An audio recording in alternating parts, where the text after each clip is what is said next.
Okay, we'll go ahead and get started. Good morning and welcome to the Rocky Mountain NetSuite user group. This is our agenda for today. For the first 15 or so minutes, we're going to have our welcome and general business information.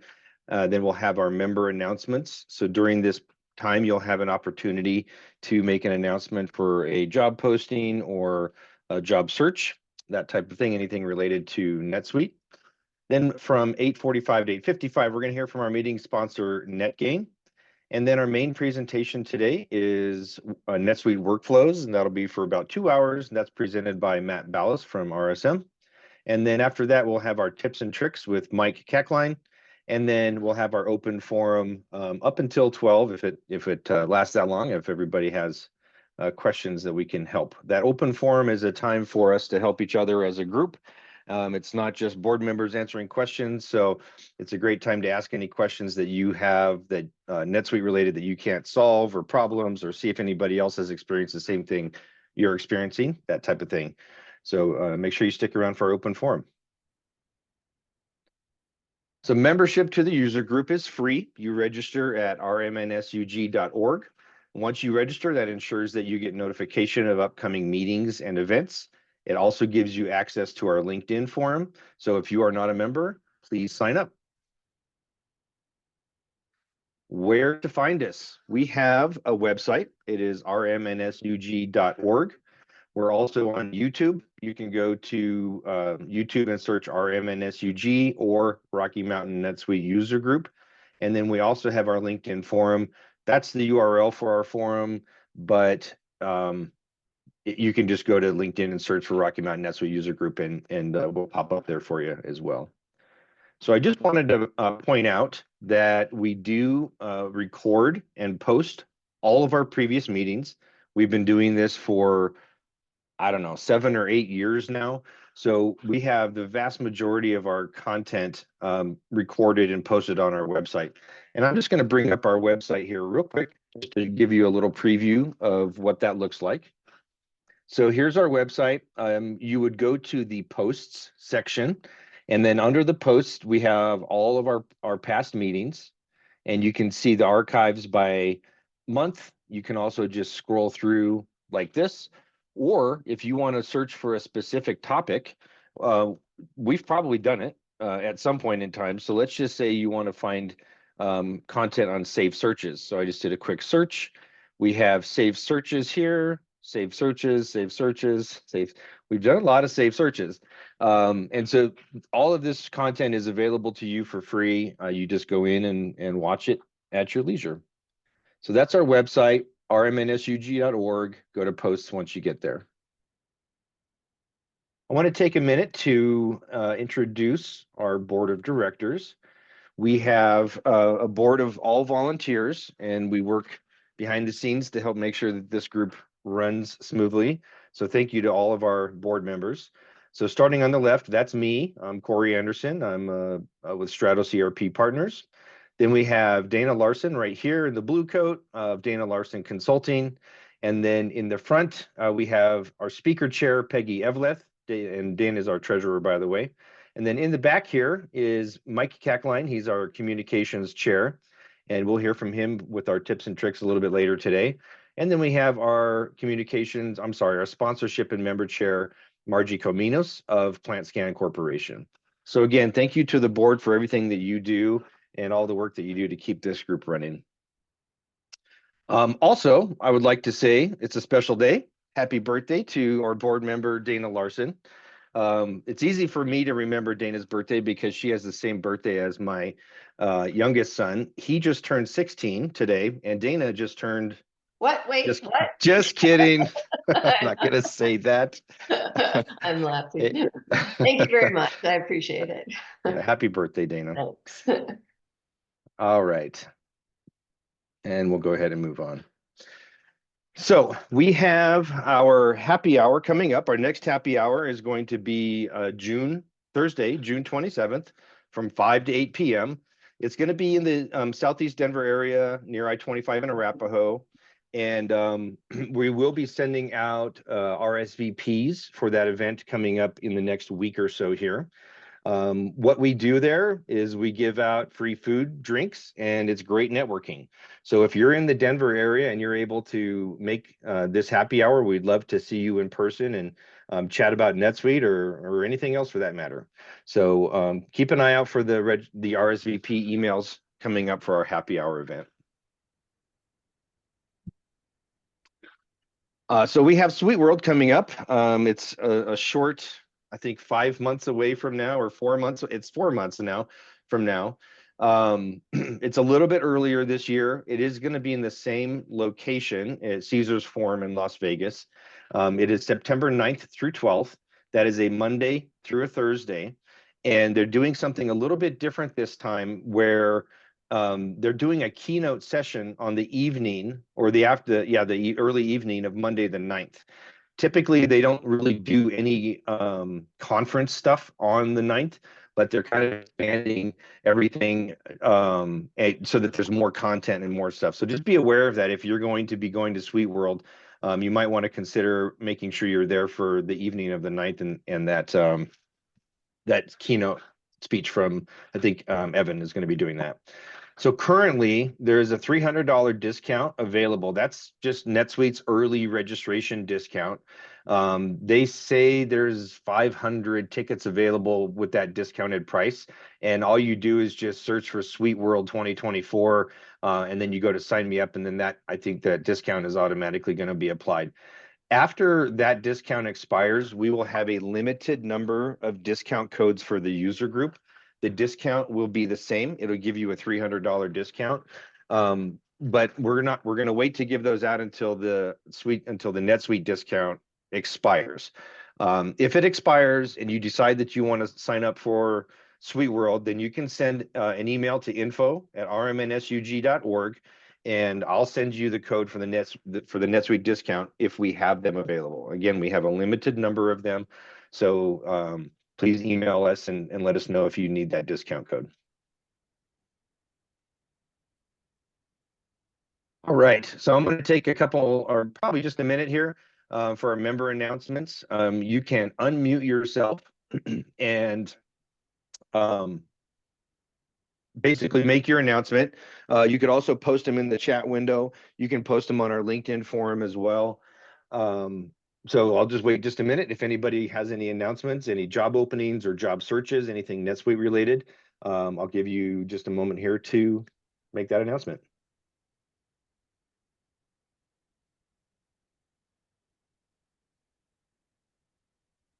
Any announcements?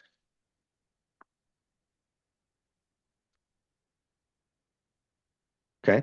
Well, I'll go ahead and make an announcement. So my company, Stratos ERP Partners, we are looking for consultants to work on a contract basis. So if you have a desire to work as a contractor in the NetSuite consulting space, you can shoot me an email.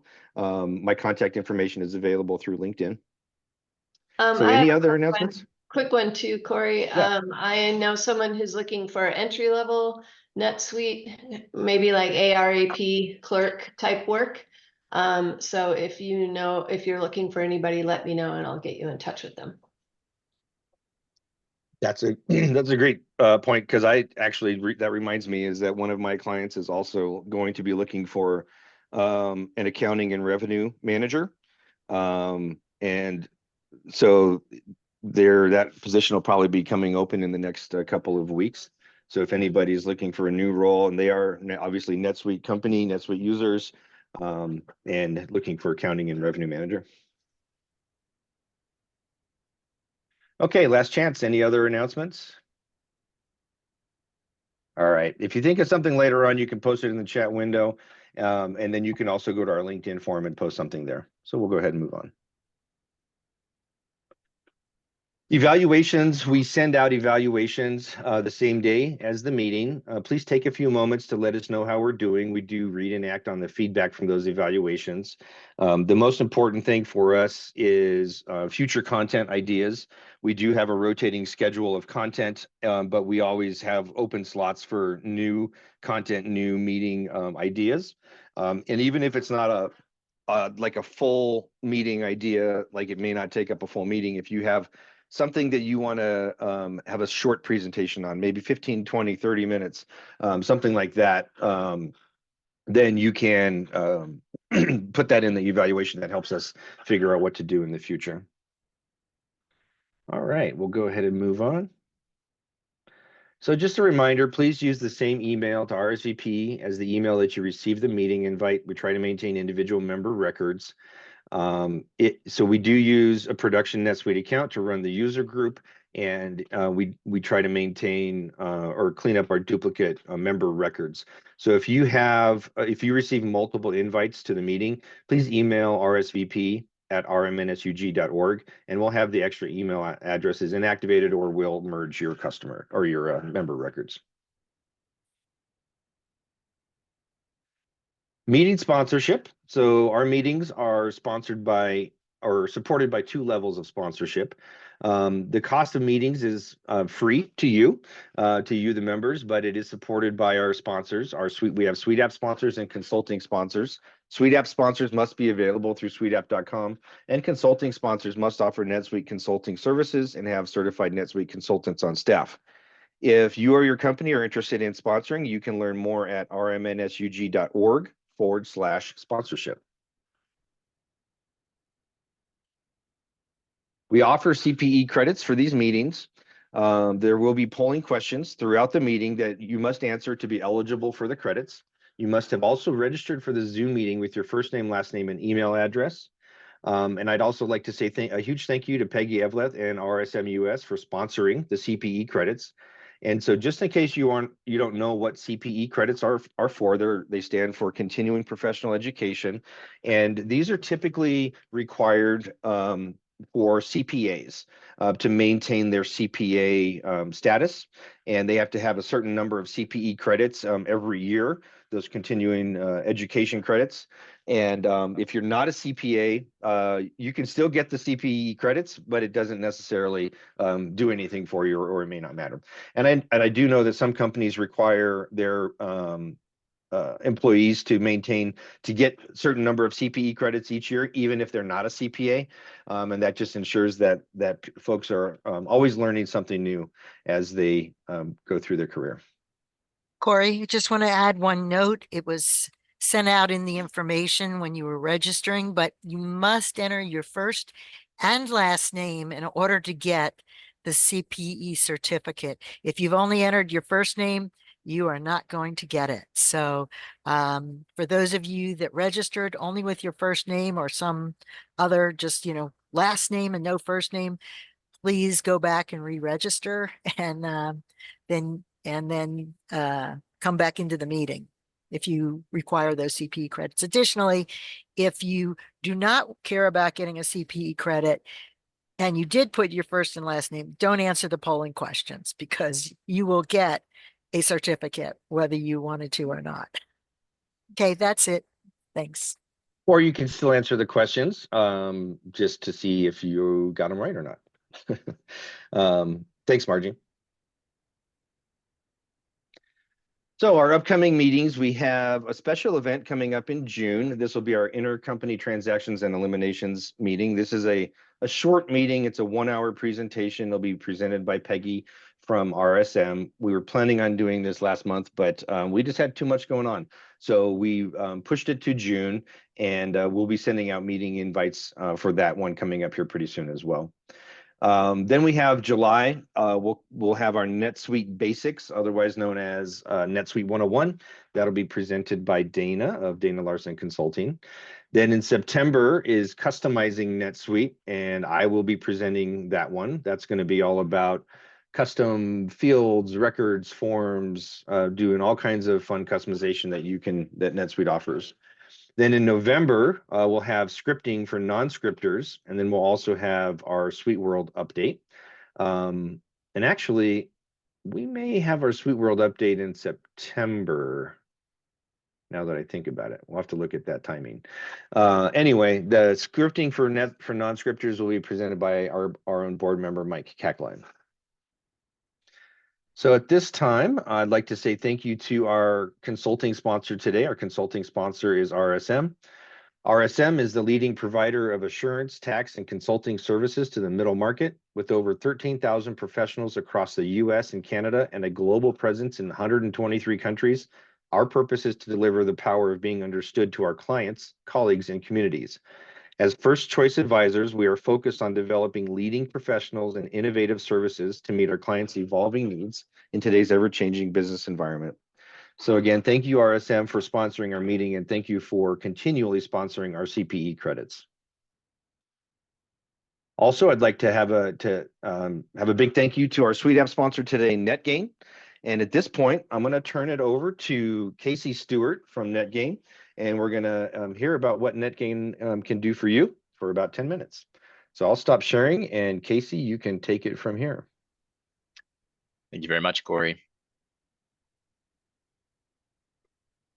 All right, good morning, everybody. Most of you are probably somewhat familiar with NetGain at this point, but we'll spend the next few minutes going over some new updates, some new products that we've acquired, and to get you up to speed on anything you may not know about NetGain. So we are a Denver-based company. I'm sitting here in our office in Inglewood, right off I-25 and E-470. I am the director of our partnerships. About half of our revenue comes from partner-referred customers of ours. We work with pretty much every player in the NetSuite space, from RSM, I work with Matt and Peggy, all the way down to 1 or 2 person consulting shops. My background's in accounting. I'm a CPA, did some time at a consulting firm before being at NetGain here about 2 years now. So like I said, most of you are probably familiar with some of our legacy NetGain products, but in February, we acquired another Suite App provider, SuperSync, and have a whole host of new integration tools. I'm going to do a brief overview of each of our tools now, and then a slightly deeper dive into a couple of our tools as well. You can see here NetLease, NetLessor. These are our 2 flagship products that handle ASC 842 compliance within NetSuite, and they get you everything you need, from reporting to auto post amortization entries, create bills, and everything on the expense and revenue side for lease accounting. Net asset shared transactions and net close are the 3 that I'll do a slightly deeper dive into today. We also have net loan, which automates loan accounting on the lender or borrower side, all within NetSuite. So you can automatically create loan records, run amortization entries with the click of a button instead of messing with Excel spreadsheets. Now to some of our SuperSync products. And again, this is a very brief overview. We could probably spend 30 minutes on each product if we wanted to. But if one of these piques your interest, you'll have my contact info, and I can get you in touch with the right people at NetGain. We have integration tools with SuperSync that connect to a lot of e-commerce platforms to sync data back into NetSuite flawlessly. We have SuperSync punchouts, which automatically creates POs and streamlines some of the purchasing process within NetSuite. SuperSync files, that gets us an integration with a third-party file storage, so like Google Drive, SharePoint. SuperSync approvals can streamline that approval process via email. Analytics is a tool that we use to pull some Power BI dashboards into NetSuite and utilize some of that functionality without leaving NetSuite. And then lastly is our SuperSync Outlook product. So again, very, very high level overview, but if any of these pique your interest, I'm your guy.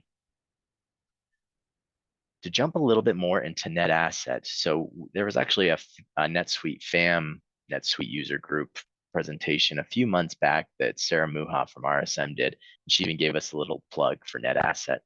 So NetSuite's FAM is a great solution and probably included in a lot of your accounts that will handle fixed asset management if your needs are not too complex. Maybe you have a low volume of fixed assets that you wanted to bring into NetSuite. Net asset is a replacement for FAM that comes into play when you have any type of complexity with your fixed asset accounting. A lot of our customers come to us for flexibility with CIP buildups, more robust reporting, or if they have volume that FAM can't quite handle. We have customers with a few 100,000 assets that they're able to manage all within NetSuite. So here's a couple screenshots of what net asset looks like within NetSuite. Here's our asset creation from a CIP proposal account. And then this is a big one, especially if you're getting an audit. Our fixed asset roll forward report is a reason a lot of our customers purchase NetAsset in and of itself, to have a drillable report that can be very flexible in getting information about your fixed assets within NetSuite. Next is our net close tool. So if you're familiar with other close management softwares like Flowcast, NSAR, or even Blackline, this is a replacement for those to help manage the month-end close process and do everything without leaving NetSuite. Some of the features are task management, and I'll show a screenshot of what that looks like in NetSuite, subledger enhancements with accruals and amortizations. Reconciliations can all be done in-house in NetSuite and tied to files. Flux analysis, we can do flux analysis here for period over period, or sometimes this is called variance analysis. I did a lot of this when I was at my previous job, and we have an AI tool actually built in to automatically come up with some flux analysis explanations based on GL activity, which would have saved me a lot of time in my previous gig. Close controls, I'll touch on those briefly in a second. Close adjustments. And then we have a bank reconciliation tool that's going to hit the market soon as well, called NetCash. So here's an insight into this task management board where we can see, hey, for month-end close, we have a lot of tasks, and we can get some insight.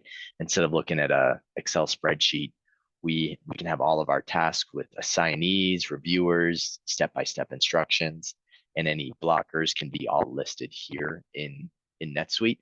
And it's very visually pleasing too. You can drag and drop the process of these tasks if you're the user assigned. Here's a little bit more detail into what those tasks look like as you open them up. You can see who the assignee is, how important they are, what the due date is, make any comments, and list steps here as well. Here's some insight into our reconciliations. We can see we can have each of our accounts that we need to reconcile listed here, some insight into what the status is, and there's some automation that we can include for reconciliation rules. Lastly, for net close, this is that more granular close control than NetSuite offers out of the box. We can lock down subsidiaries, transaction types, users, roles, or even some of our segments on that more granular basis. Instead of closing down a whole period, once one section or user or role is complete with their tasks for the month, you can close them out and limit the activity that they're allowed to do. Then shared transactions. This is an allocation tool for NetSuite, and this is for our raffle that I'll share in the chat here in a few minutes. We are offering 2 free licenses to 2 different companies today who will get a license of shared transactions for a complimentary cost in perpetuity. And what this does is easily routes GL, impacting journal entries across subs, segments, and different accounts. You can utilize templates to, if you're allocating transactions on a recurring basis, say they always go 50% to SG&A, 50% to R&D, you can allocate transactions quickly. Now there's a few subtle differences between NetSuite's native transaction line distribution that's relatively new, and then our shared transactions. Sometimes you can get away with that version included, but if you have complex or transactions that need to allocate multiple lines, or maybe you need to allocate a single line across different templates that you have set up, that's really where shared transactions has a strong point. So you can see here, this is where you can select each line and apply different templates and get really flexible in those allocations. And here's just a screenshot of what that allocation looks like. So we can see the back out of the normal expense and then the intercompany entries that are automated here. One thing to note is this tool does work across all transactions, hence the name. It's not just vendor bills, so we can have some added flexibility. To touch on pricing, most of our tools are volume-based. I wanted to touch on NetAsset in particular. A lot of our customers come from using NetSuite FAM when they run into a few issues there. So we do have competitive pricing for NetAsset for existing FAM users, and can even offset some license periods to make sure you're not paying for 2 tools at once. But most are volume-based. NetAsset at our lowest tier is actually even a little cheaper than NetSuite FAM. But our other tools are user-based with NetClose, and then some of our Outlook sync capabilities. And then that fixed fee is for our super sync integration tools. There's little asterisks next to the 5,000 because there's some caveats with that one. Then our shared transaction tool comes in at 4,800 a year. And again, that's what we're going to be raffling off today. So hopefully something in there piqued your interest. I might be biased, but I think one of our tools probably could help out each and every NetSuite company if they're looking to add some efficiencies, reduce the logins in your tech stack, and keep things in NetSuite. But one of our tools could likely be a fit in just about any NetSuite business. So here's a few resources: our website, my contact information, and then because I'm biased and work with our partners, we have our partner support email that I like to circulate as much as possible. So like I said, I will throw the raffle information into the chat here. Please fill it out if you want to be included. And if your company couldn't use shared transactions, then we are also doing a Visa gift card for that raffle. So thank you all very much. And please be in touch if you have any questions about NetGain, any of its functionality, any partner requests. I'm your contact here in Denver. Awesome. Thanks so much, Casey. And thanks again for sponsoring the user group. We really appreciate it. All right. So at this point, we're going to go ahead and turn it over to Matt Ballas of RSM for our main presentation. And Matt, I'll let you go ahead and take it from here. All right. Thank you, Corey. So first off, want to thank you guys for giving me the time to discuss this. Workflows are a passion of mine, well known for them here at RSM. And that's why Peggy reached out, let her know I was happy to do this. Also want to have a little shout out to Alex, who did this presentation, I think, a few years ago. So you saved me a lot of time, Alex, on getting some of the slides together. So made my own little twist, but I just want to throw that out there. Appreciate it. We got 2 hours together, so we're going to be covering a lot of content. Feel free to ask questions. So I've got 3 screens. I'll have the chat open. I'll try to address those as they go along. I want you guys to feel like you can participate. Right? This isn't meant to be a lecture. I also plan to build a couple of these workflows from scratch. You can really see the start to end process and how some of these are made. Go ahead and get started. All right, so a little bit about myself. I've been with RSM and doing NetSuite for going on 9 years now. So also accounting background. So I got my CPA, went to University of Florida. So my journey here at RSM in the 9 years, so it started off implementations, then leading implementation projects, then transitioned to oversee our managed service team, which is there for support of our clients. And over the course of that time, through implementations and support, I've seen just about every variation of a workflow you can imagine. So just the sheer variety of them that RSM creates, native NetSuite ones, as well as just various different partners that have implemented and clients make their way to RSM. So I've seen a lot. I will say that only bad workflow is one that doesn't work. There's a million ways to accomplish things using workflows. There's certainly, ways to be more efficient and have them optimized and a little bit cleaner. But if you can get it to work, so preface that because as I go over kind of my way of doing things, that there's going to be others that maybe disagree. This is just something I found that kind of works for me. So just bear that in mind. If I kind of say anything, you do things differently, just know that, hey, if it works, that is perfectly fine. Okay, so our agenda. So we're going to do a little bit overview of SuiteFlow, how to manage existing workflows. We'll get a few demonstrations, and then have a period for question and answer. Okay, so SuiteFlow is the feature that must be enabled to allow workflows to be created in your environment. Workflows, as I mentioned, one of my favorite things, got me really excited about NetSuite, early on, was the ability to use those and what they could do for a business or a client.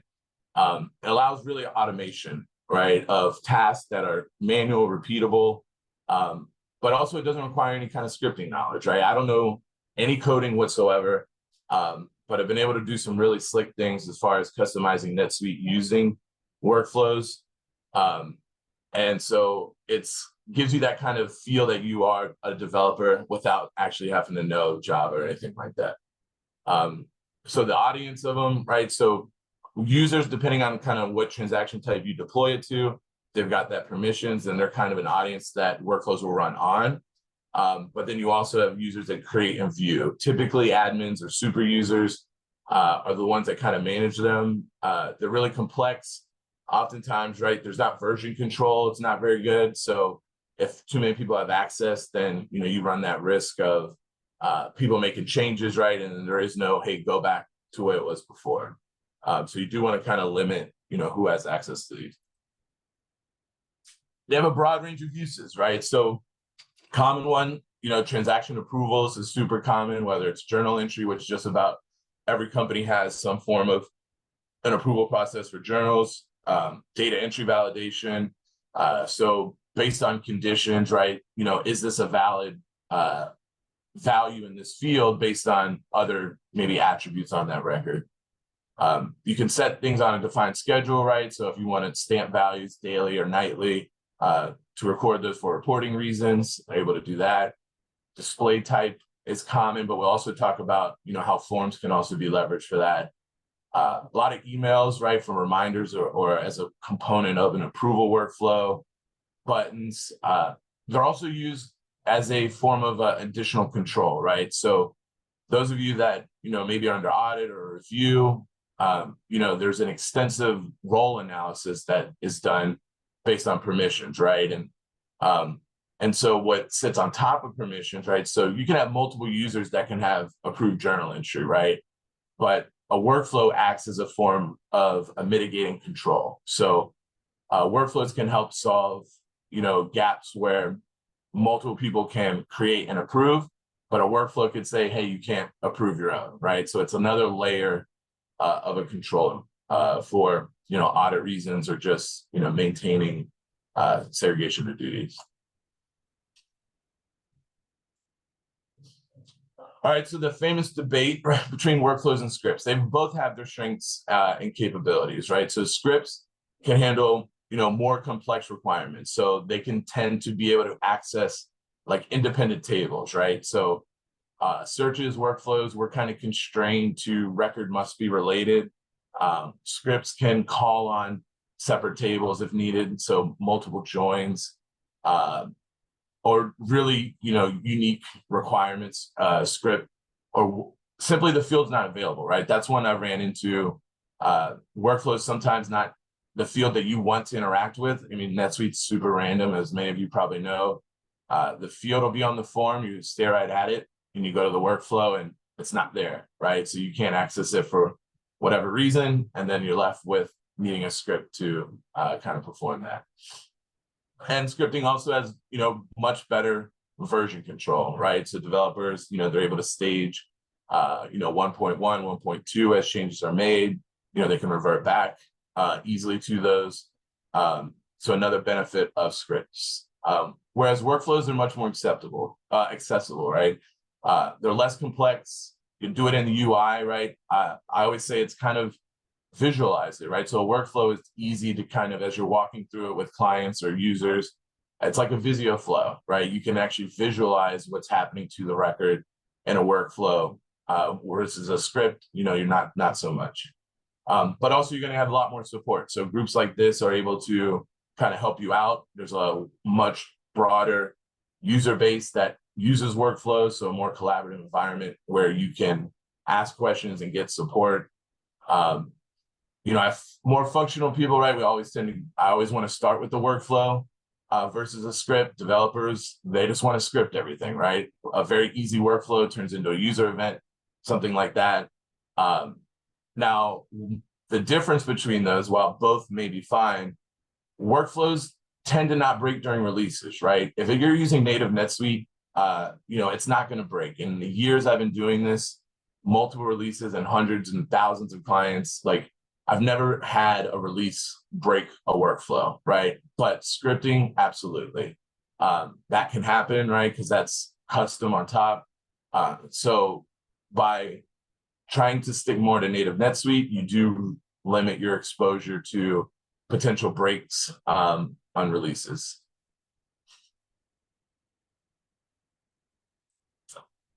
All right. So a custom field or form can be used in place of a workflow. So obviously on fields, which we're all familiar with, sometimes there's simple actions that the setup of the field itself can do, and you don't necessarily need a workflow for it, right? So you can source values from associated records. You can manage display type, which is a big one. So I always see a lot of workflows, right, where display type is managed in a workflow.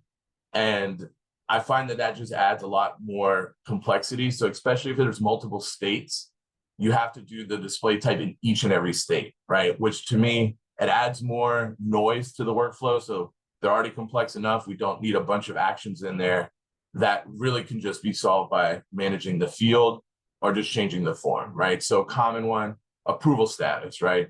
I don't need to have every state of my approval workflow set field display type to inline, right? I just take the journal entry form, make it inline on that, and then no user can modify that, but the workflow can change those values. Yeah, so cumulative on the forms, but I think mainly the display type is the one that I really am a fan of using those forms and fields versus workflows to manage. One thing I will say as far as the sourcing from associated records is that it doesn't always work, right? So there's several use cases where the sourcing won't be triggered. Sometimes it's SOAP web services, or if you do make a copy of a transaction, that doesn't necessarily trigger it, right? So that's why testing is important, because if it's in a situation where, all right, well, the field sourcing, but make a copy, it retains the previous value. So your workflow then in that case, you would use as like a safety catch, right? So in an instance of someone making a copy, I'll have a workflow action to set it versus just relying on the sourcing, right? So just be aware of that.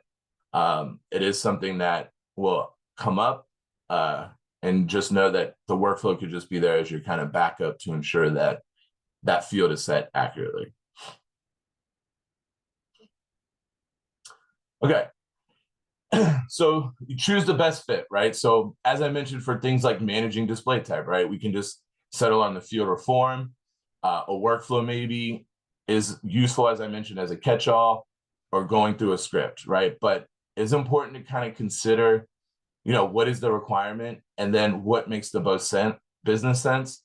But you really should kind of consider each option, right? Because they can bring different benefits to you, right? So depending on kind of what the requirement is, while it could be achieved maybe with a field form workflow or script, maybe the script is more efficient, right? Can run quicker or can handle like more of the nuance or variables.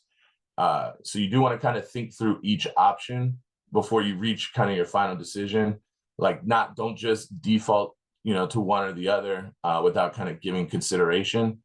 And making sure you understand kind of there's obviously costs associated in time too, which is another variable, right? So, if you can make a workflow, then stick with that. If you've got to outsource and pay someone else for a script, then, maybe that kind of weighs into your ultimate final decision.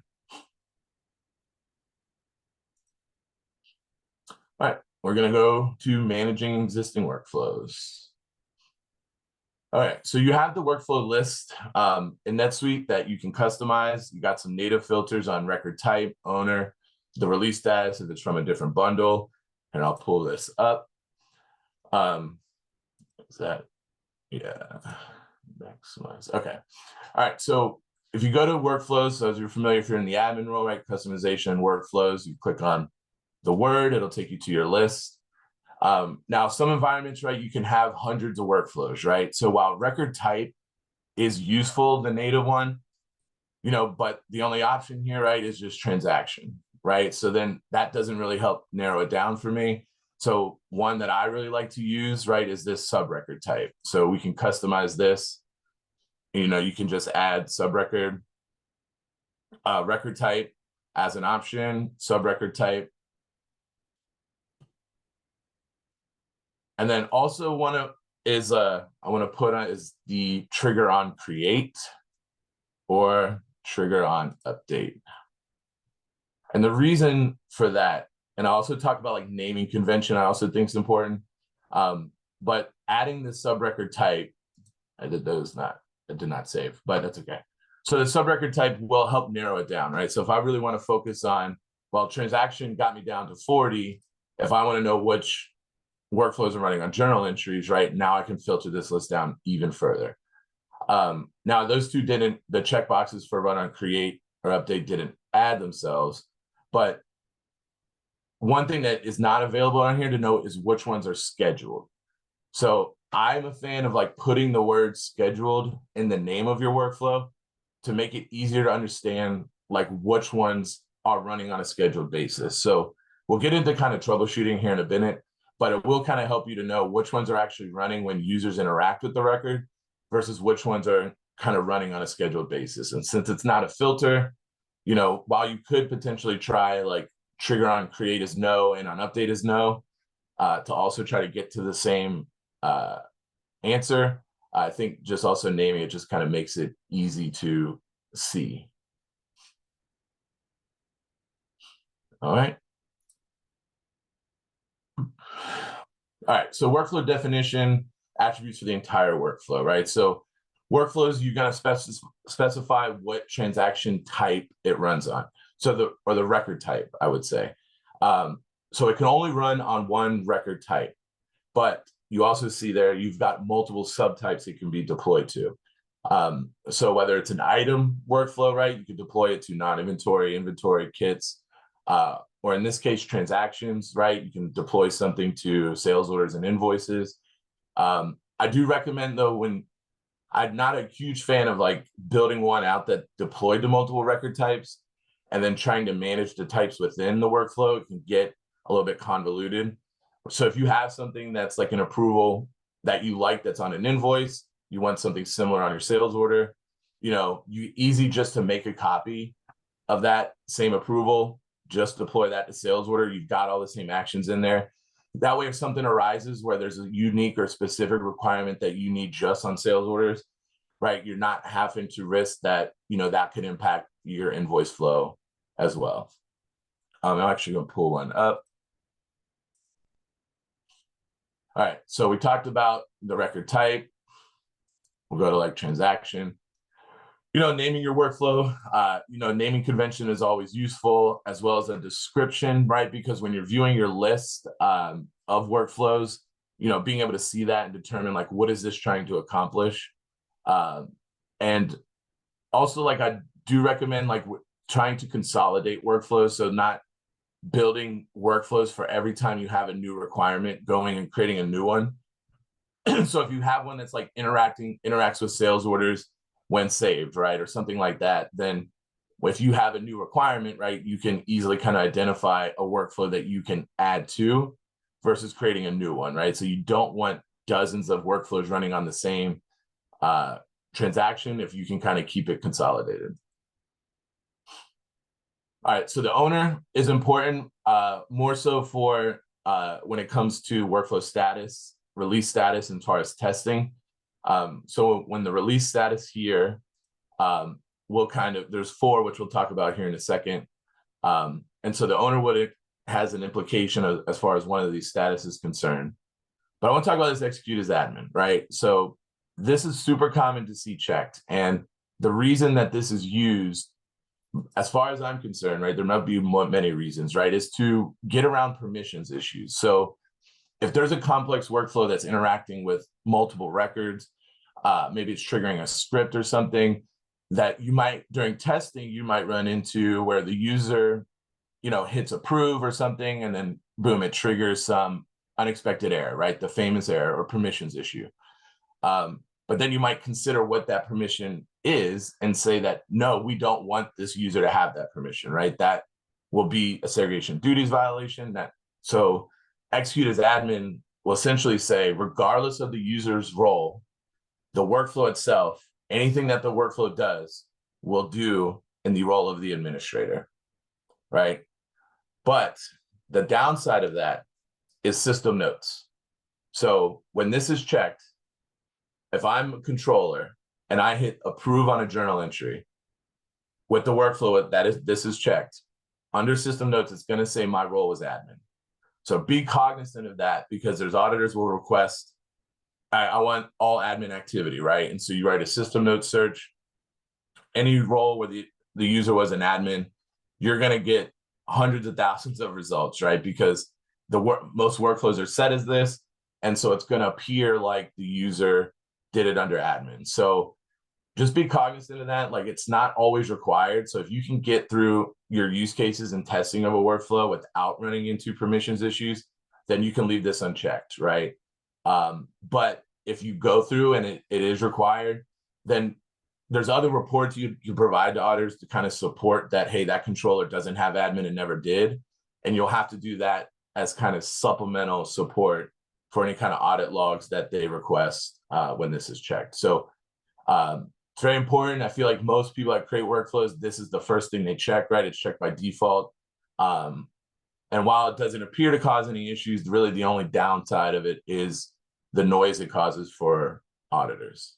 But it's meant really to bypass, any kind of permissions. Okay, and you've got the logging here, right? So this will help during troubleshooting.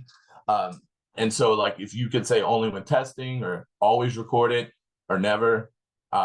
So this will, when we get into kind of troubleshooting, this will go into what a log looks like.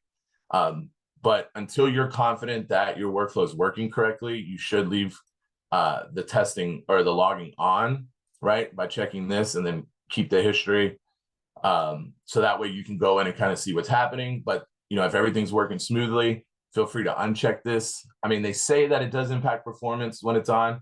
I'd imagine it's not material, but that is kind of one thing to consider when having logging. You've also got your two different types, right? So event-based allows for this create or view or update. So these are more like user interacting with records, like approval flows, setting fields, things like that. Whereas scheduled, you'll notice that those go away, and scheduled requires a safe search. And then you also determine the frequency. So within the event, right, I will tell you, so there's a lot of opinions on this page right here too. When it comes to like event types or trigger types, I'm a fan of just leaving it to run on everything, right?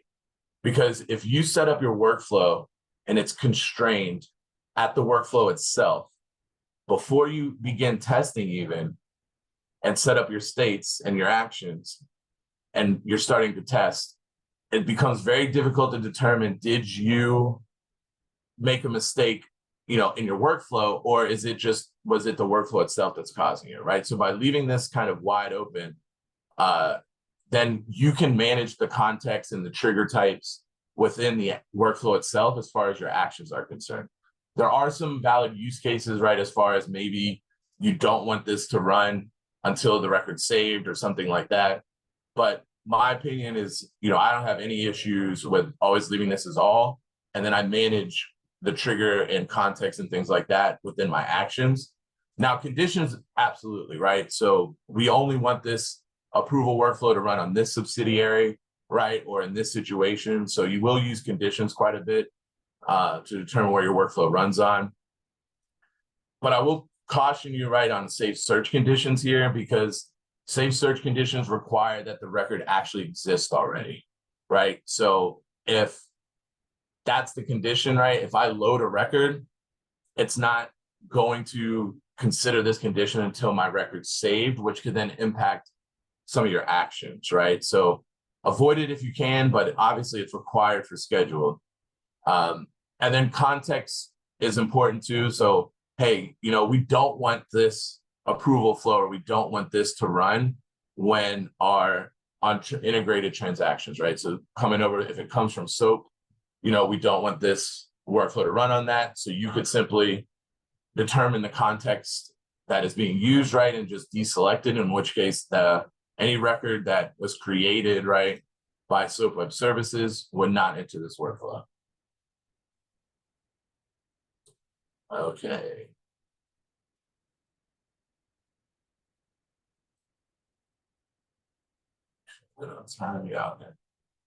All right, so understand the impact of release statuses, right? So suspended, what it means that no new instances will kick off, and any transaction or any record that's currently in the workflow, no further action of that workflow will take place, right? You've essentially shut it down, right? Versus not initiating means that any record that is currently in the workflow will be able to finish through, right? Continue on through the workflow until completion, but no new records will go into this workflow. So this is a really common, like a use case for non-initiating is like if you're doing a cutover, right? So we've got an old journal approval or bill approval. We've built a new one in Sandbox, we tested it, we're cutting it over to production, right? In that case, you set the existing journal approval workflow to not initiating. That allows the users to kind of still kind of approve those. We don't have to kick them out, put them in the new one, just let it finish. And then any new record, right, will enter this new workflow. And so testing as a status, right, it only runs for the employee listed in the owner field, right? So if you're working with someone else or you get another user in there to test your workflow that you did, if you've left it in testing, when they go in there to kind of work with it, it's not going to run for them, right? It'll only run for you. So in released, obviously it's fully out there and it's ready to roll.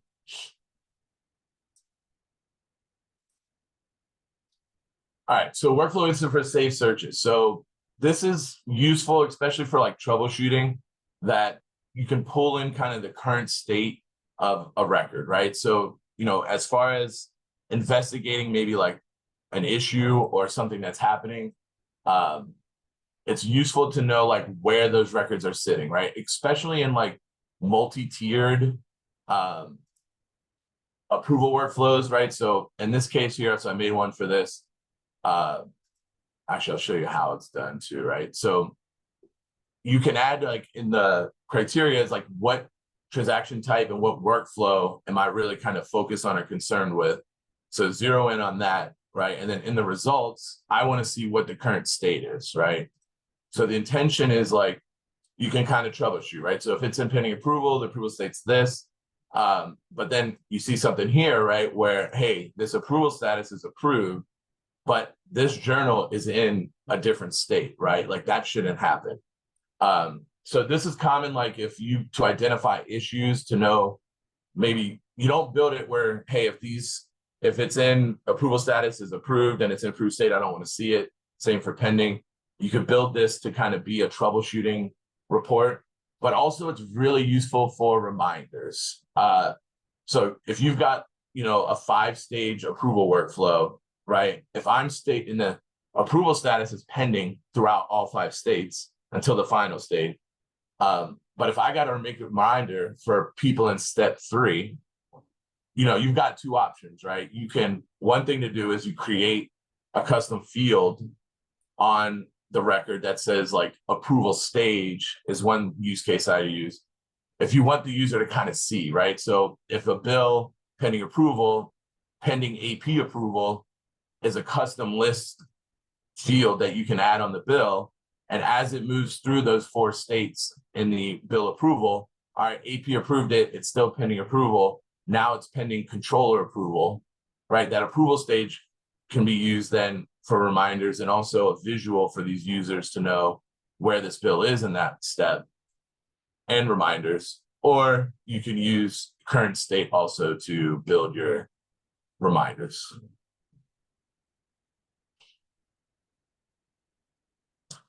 All right. All right, so troubleshooting workflows. So on a workflow or on a record, right, under the system information, typically, though it could be moved, you've got active workflows and then workflow history. So this essentially tells you the journey that this record took, the time it entered, right? So a big thing I look at is the timing of events, right? So what I could deduce from this screenshot right here, right, is that this record was created and immediately went all the way through the entire workflow, right? And then exited the workflow, and then the record was viewed months later and it got put back in, right? But this is very useful to determine the timing, right? So if I expected this to stop at update record, I would see, and if I'm testing and I see that, hey, this didn't happen, right? Or the approval status changed when it should have stopped, then you could tell, right? It's that it just sped right through everything, right? So we'll talk about transitions that cause it, but really kind of understanding the time is very useful in troubleshooting. And then also the log, right? Which you see here, log is only available under workflow history, but you can open up the log, right? And you'll see what actions have been done. If the logging's on, right? So if the workflow is logging turned off, you click on the logs, you won't see anything, right? So if that's the case and you're troubleshooting, then you've got to turn logs back on, right? Try to replicate the issue so you can kind of then see what NetSuite's kind of giving you as far as a reason of a potential failure, or if it considered your action, right? So if you see here, actually, I'll show you an example.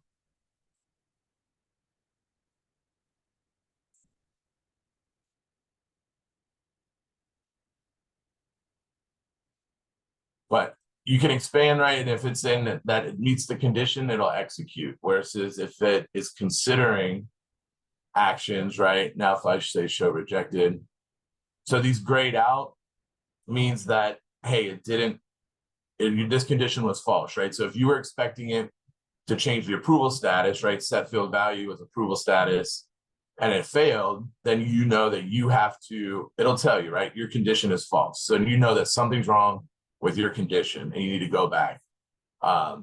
Also, this will tell you if it failed, right? So there's a lock record and a suite script caused an error due to this being locked. So logging is very useful for troubleshooting, as well as kind of monitoring the time as well, the time.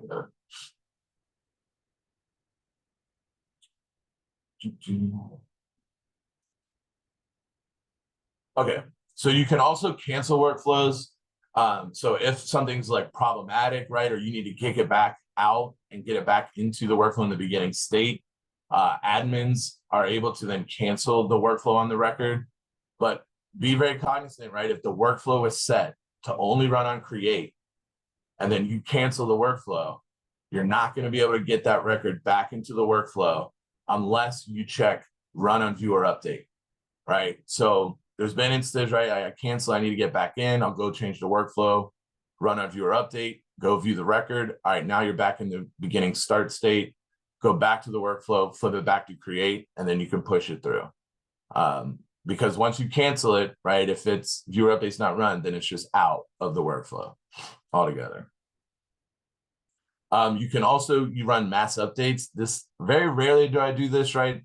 But you do have that ability under a mass update to choose whether you want to, I'll just show it, cancel one or transition. So you can also initiate.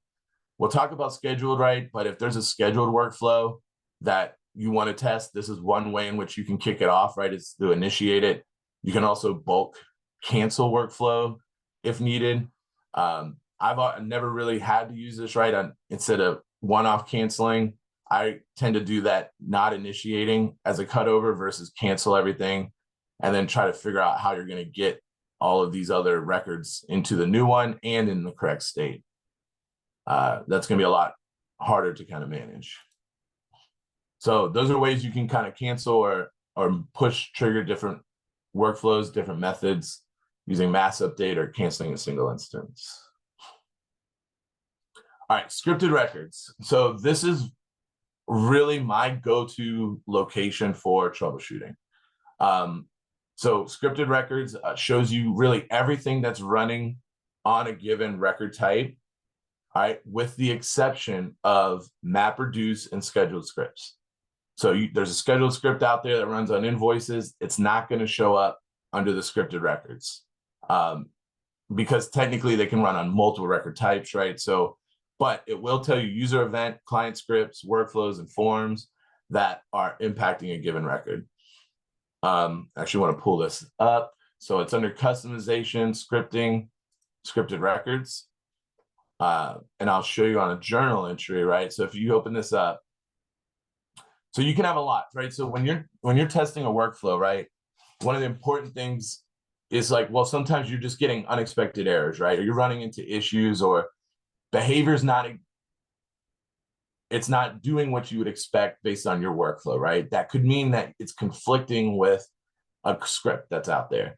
And how do you figure that out, right? So using this scripted records, like, as you can tell, I've undeployed everything to journal entry, right? Because I didn't want any of this crazy stuff that's in my demo account to throw out errors for me, right? That when I'm trying to run or do demos.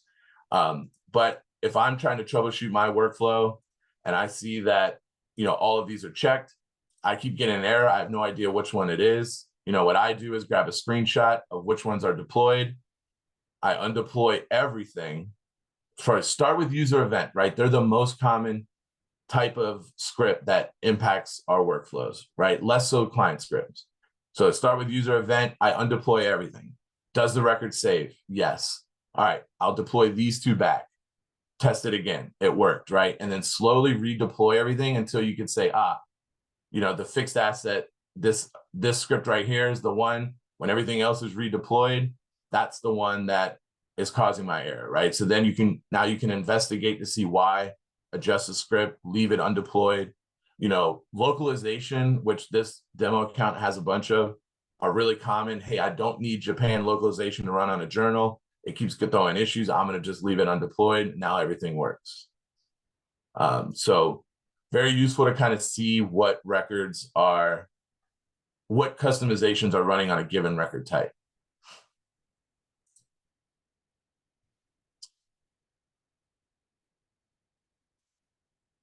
Okay, triggering workflows. So I'm gonna go quick here because I get to these demos. All right, so this is a number one reason why transactions don't enter a workflow. So it's super common. You've got a journal approval workflow.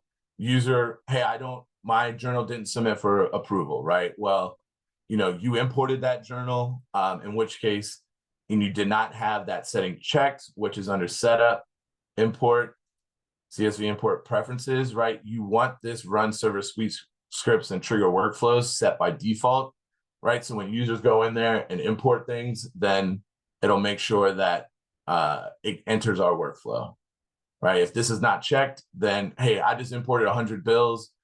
Next approver didn't get set. It's in the workflow, or it's not in the workflow, and it only runs on create. Right now, you got a lot to deal with.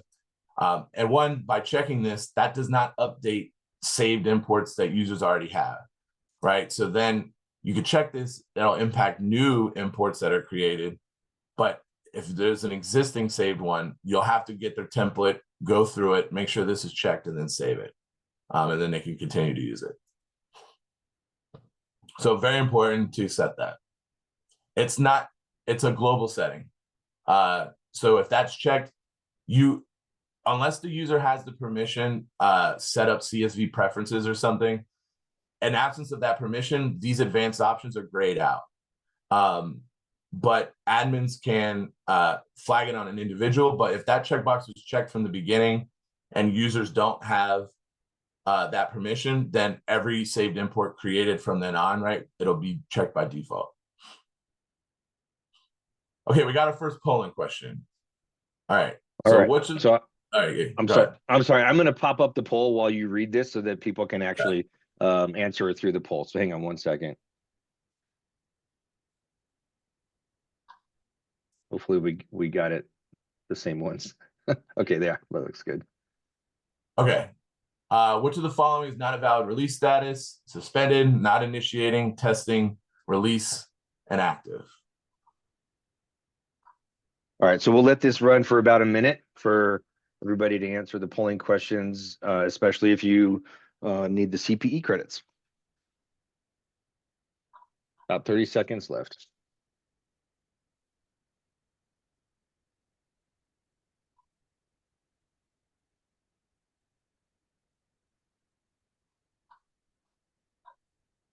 Corey, do people know how to find the polling questions? It should just pop up on their screen. Yeah, it just pops up on the screen.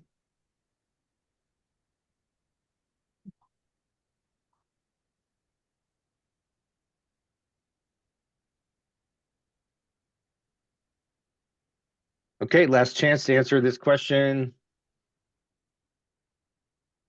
And I'll go ahead and end this poll. All right. Inactive is not technically a release status, right? You can make a workflow inactive, but it will still have one of the statuses above. All right, we got our second polling question. So they're going to come in waves. I think most of these are back to back, so be prepared. All right. So here, number 2 should be up. I see it. All right. So execute as admin is primarily used to improve processing time, make system notes easier to understand for auditors, bypass permission issues, and make it so only admins can run the workflow. Okay, we'll leave this up for about 30 more seconds. Do we get to see the results, or I guess who? I could show them. We okay. typically don't, but we can show them. Hopefully everyone just, it's 100%. It's not. But I'll show the results.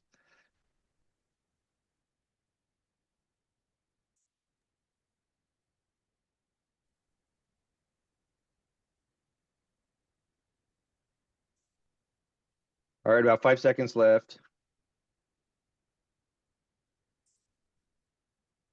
All right, I'm going to end the poll and I will share the results.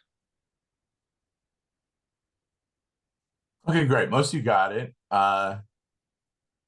Yeah, so that's fine. That's good.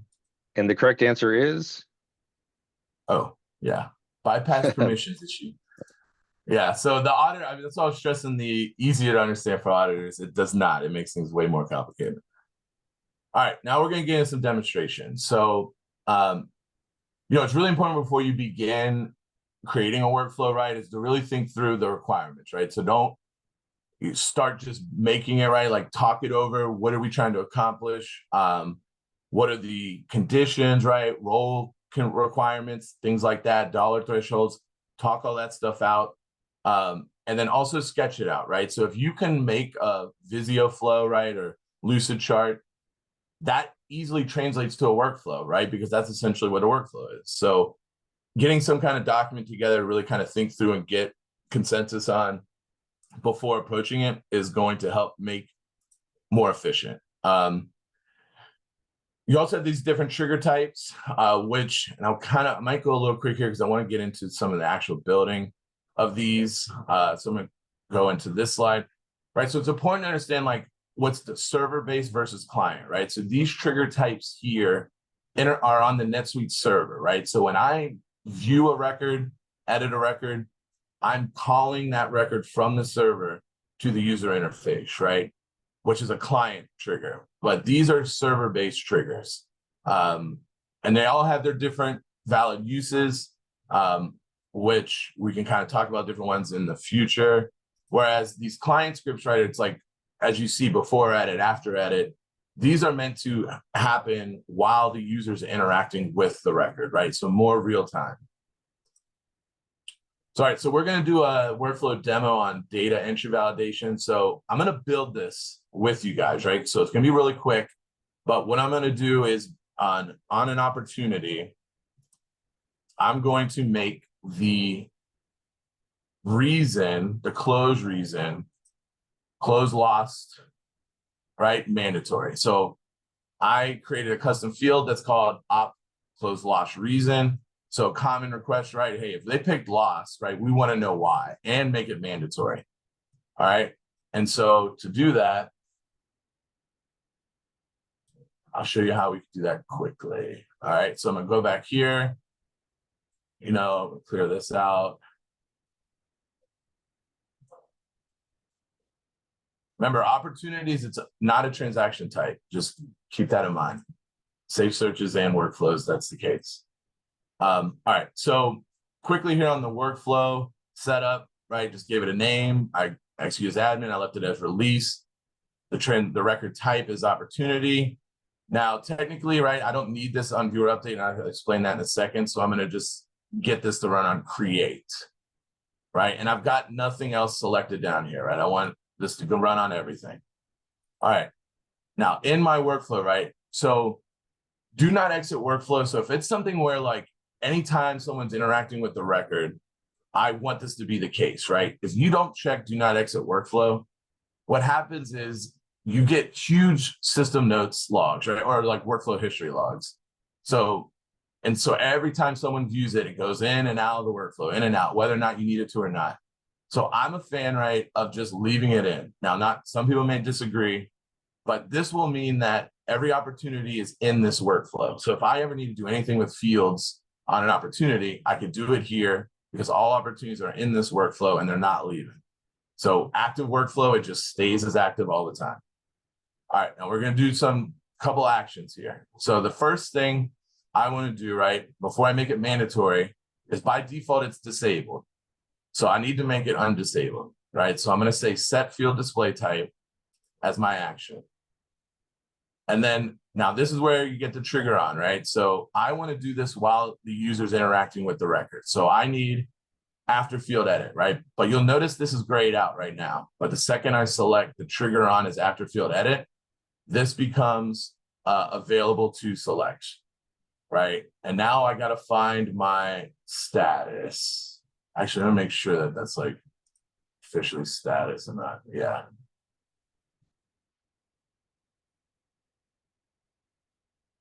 All right, so I'm gonna say so what this is saying is the field that's edited, right? So I'm saying I want to trigger this when a field's edited, and the field I care about is the status, right? Now the condition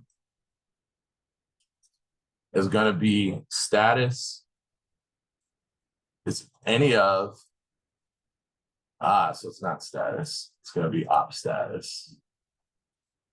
I should have prepared that.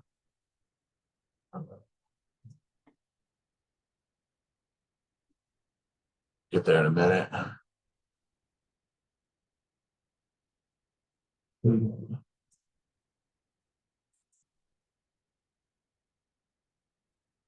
There it is. Okay, so that's our field. And if you notice how I figured that out too, right, is the values in my conditions did not match the values in that field, right? So what I'm gonna do now, right, so if the opportunity status is closed loss, after field edit, I want the field, this is my custom field, right? Which is op close loss reason. Oh, and some of you may ask, what's this? This is a Chrome plugin. Hey, Michael, I promise I know it's going fast, but I want to cover a lot of these, and this is going to be recorded, and you guys can play it back, but I want to cover a lot with you guys and kind of demo, and so I do got to move a little bit quick. Yes, all right. So then the field I'm going to set this Chrome plugin allows you to kind of search drop-down list, right? So it's called like advanced field help or something. It's very useful because it also will tell you if something's like custom or native, because there's times where like a bundle will throw in a field called approval status, right? Now I've got 2 approval statuses. Which one's the right one? Which, by the way, don't ever name fields, custom fields, the same as native fields. Makes it a lot harder, but this will tell me, hey, like this is my custom approval status. But I want to make this loss reason now normal if the status has changed to close loss, right? Now, when you do after field edits, you always need the reciprocal action, right? So if I'm setting it to normal, if they change it to close loss, then I also need to set it back to disabled, right? If the condition is not close loss. All right. Now, the fun thing, all right, with this, so is when you're doing these after field edits, is to just go in and test it, right? So now, all right, I'm messing now just with display type. So if I go back to my opportunity and refresh it, now I can test it, right? So if I change it to this, it stays disabled. If I change it to close loss, boom, the field now is not disabled. Flip it back. This was one of the earliest things that I did that got me really interested in workflows, was this after field edit. Because it's pretty cool to see it in action. All right, so the next thing I want to do, right, is it's not enough just to make it not disabled. Now I need to do the same thing for mandatory. So close loss reason is mandatory after field edit of the opportunity, the condition,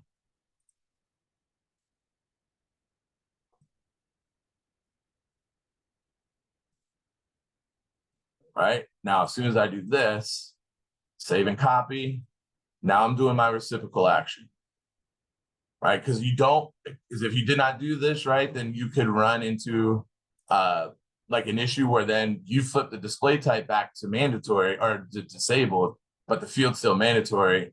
Now the user can't save the record, right? So you always got to be aware that they could change their mind, right? So they could select it by accident, and you need to set up the workflow to be able to handle that.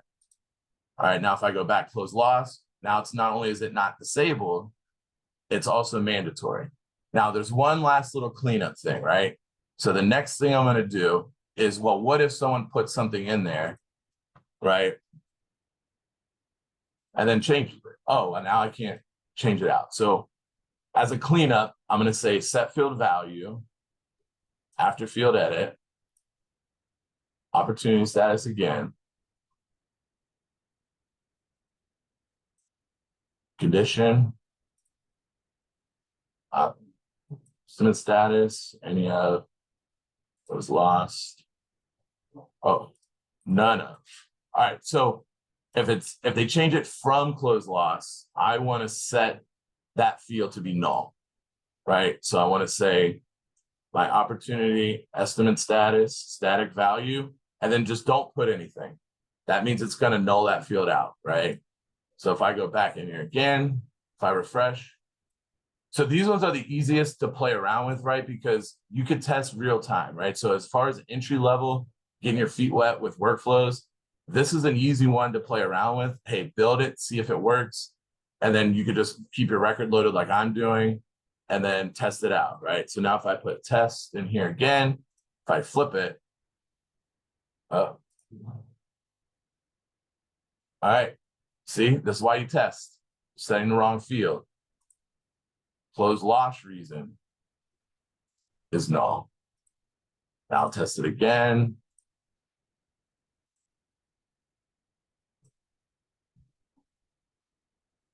Flip it back, and then now that value is unset. All right.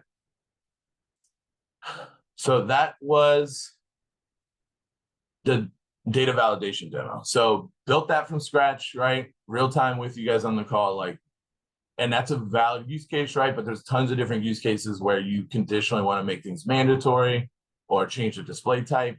Oh, one thing worth noting. You notice how I use disabled and not inline. Changing field display type dynamically with field edit does not work if the field type is hidden or inline text. So you cannot change an inline text with after field edit or a hidden field. Okay.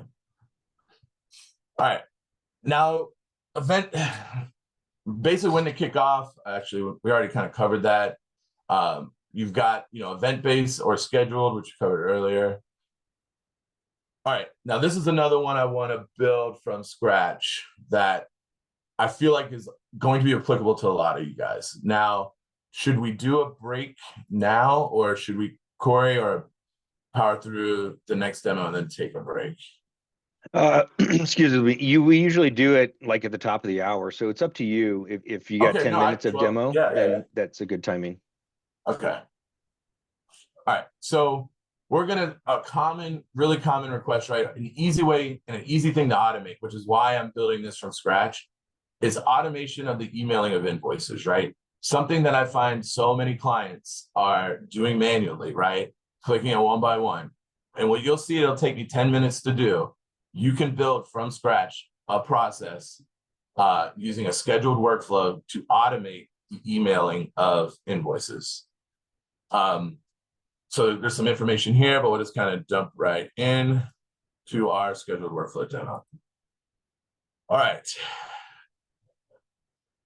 So since I'm starting from scratch, for this one in particular, which I feel like a lot of you guys would get value out of, I'm actually going to show you all of the steps from the beginning, including the custom field. So this will be quick. Again, it is recorded. but so the first thing I'm going to put when the auto emailing of invoices, right, is there's always going to be exceptions, right? So you need a way to flag certain customers as do not auto send.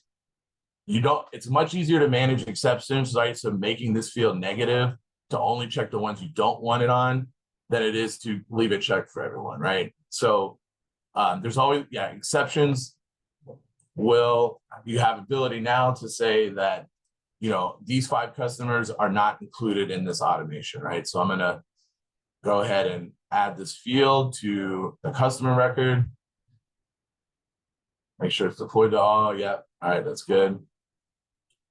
Okay, now the second thing I'm gonna want is another field to know, did the invoice send, right? So I might have already made this, but I'll just put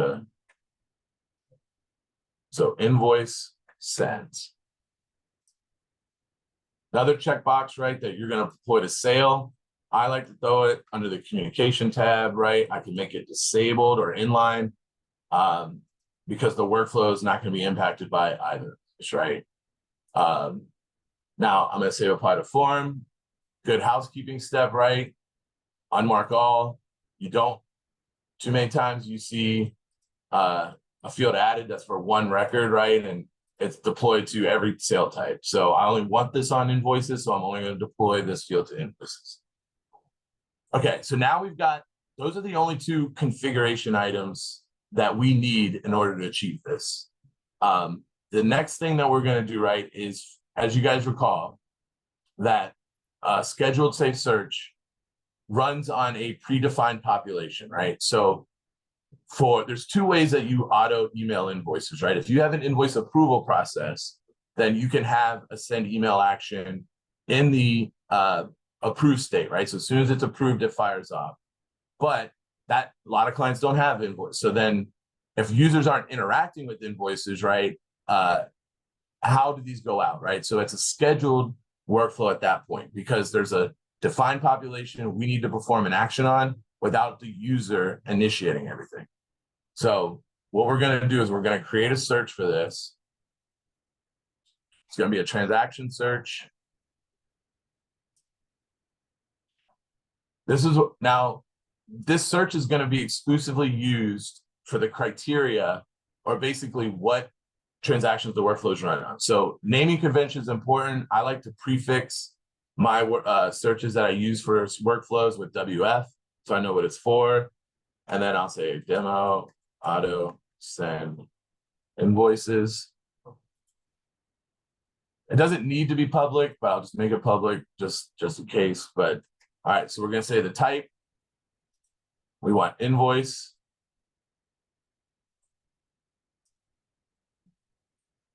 All right, mainline is true just for sake of efficiency here.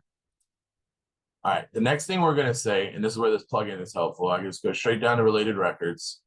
I'm going to say I don't want anywhere the company, this demo account renamed customer, so don't be confused there.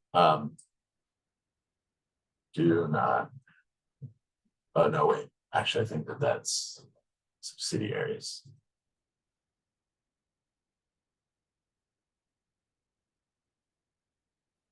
Oh, no, they do have customer. All right, forget what I said. All right, customer mainline. There we go. Do not auto send, right, is no. And then we also want to make sure, so this is a cleanup thing, right? So I'm gonna, depending on your email, there's other ways that you can kind of do this, but I'm just gonna pretend like we're using the native email field on the customer record, right? Sometimes like what you may say is, hey, that email address is, the native email is for some other purpose. So then you can create a custom email field that says like AP email, right? And then that can be specifically used for this. But for this demo, I'm just going to want to make sure, right, that the email, which I think it does the dash. No. Right, is not empty. Now that one makes me a little nervous that it's custom, but it should still work. All right, now then the next thing was like, we've got our kind of customer conditions. We want to make sure that invoice sent, right, that custom checkbox we sent is no. The idea being we are going to check that, right? So we need things to drop off this list, right? So we don't want to keep spamming customers with invoices. So once we automatically send it, we want to, the workflow is going to flag that, which then drops it off this search. Now, one thing to note that you may need, right, is because there's going to be thousands of transactions that meet this condition because we haven't been using this process before. So typically when you first roll out this automation, you'll want to have something like date created, is after your cutoff date, right?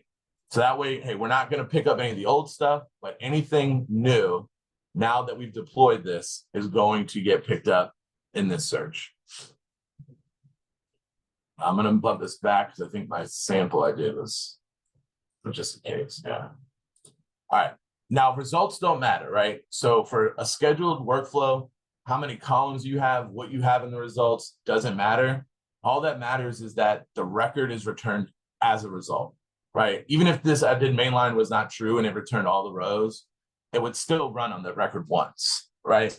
But so this is also something you could use, right, as a validation, which I'm about to do now. So I do have a result in my saved search. So now I'm going to go to my workflow and I'm going to make a new workflow, right? That's demo auto send IV transaction. I'm going to run on invoices. I'm going to do that I'm going to leave this in testing. Why? Because testing allows me to trigger a scheduled, because I'm the owner, testing allows me to trigger the scheduled workflow using the execute now, which you'll see as soon as I save this. So we're not event-based, right? This is scheduled. We're going to say workflow. Right now, it makes it easier to find. Demo auto send invoices. So this is my search. Now repeat, right? So typically for something like this, you say run once a day. I'm going to run it at 6 o'clock. Once, AR is done with their billing, everyone's wrapped up, we're going to automatically send these out, right? And then repeat every day.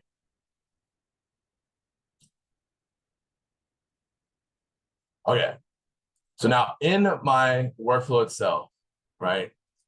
The only action I need, well, there's two, right? So if you guys remember about the different client types, right? So what's really important to understand about scheduled workflows. So I'm going to do two things, right? So the first action is send email. Okay. So trigger on is really important. So if you remember the previous slide, right? About server versus client. So scheduled workflow runs on the server. It does not call the record and then submit it. So anytime you're using scheduled, you only should be using entry or exit. Entry, honestly, is just so much easier. But either technically could work. So just keep in mind that the scheduled workflows run on the server. So trigger type should be entry. All right. Now, when you get into this stuff, right? So I can say, who do I want to send? I could say I want to send I want the customer. I want the sales rep to be the sender. Now, let me make sure that this person has a sales rep. Actually, I'm not going to do that because I don't want to risk this not working. But this is also an important thing to note, right? Send emails are, actually, I think I'll cover that when I do the approval. So I'll leave it for now. I'm going to say that the sender is just from the current record, the user, which would just be me. All right, now the recipient. So if I do this, right? So the customer, this is also important to know about sending emails. So if I did this, right, what NetSuite's going to know, right? A common question is, right, well, the customer is a name. That's not an email. Will that still work? Yes. With NetSuite, when you point it to a record, it's going to by default then look at the standard native email field. Now, what you commonly see done, right, is you could also do this.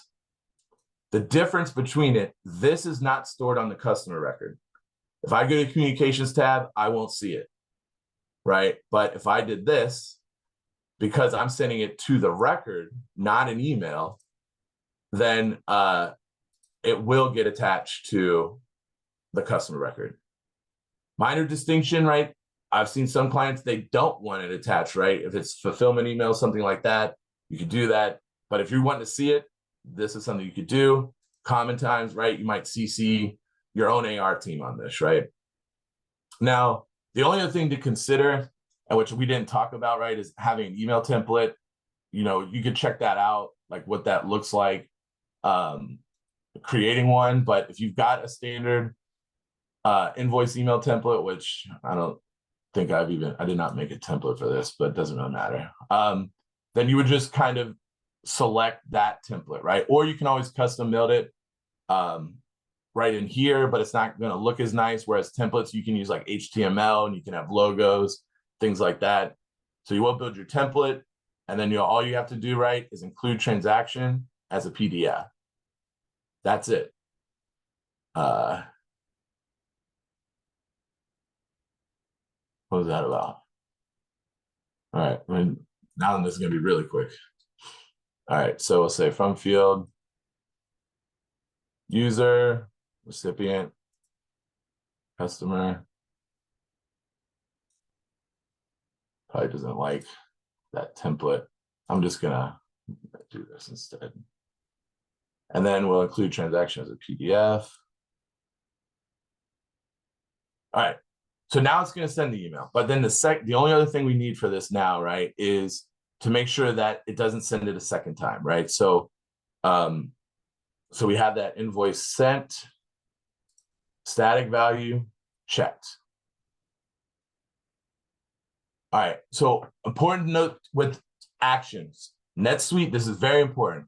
Between actions and transitions, NetSuite execute them in the order that they are listed, right? So if I had a condition that send email if invoice sent is false as part of this, I don't need to because it's in my search.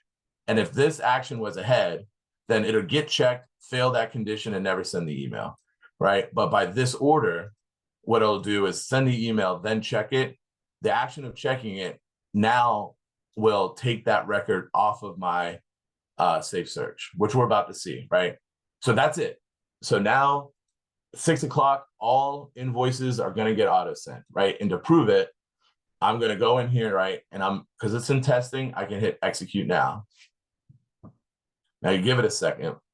An important thing to note too in testing and execute now, it only runs on 20 records and then it stops. So if your search has 1,000 results, it's only going to run the first 20 and stop until you fully release it.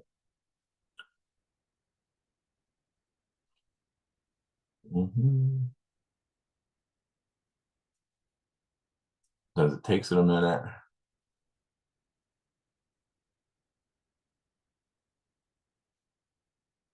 Oh, let me make sure that field is on there.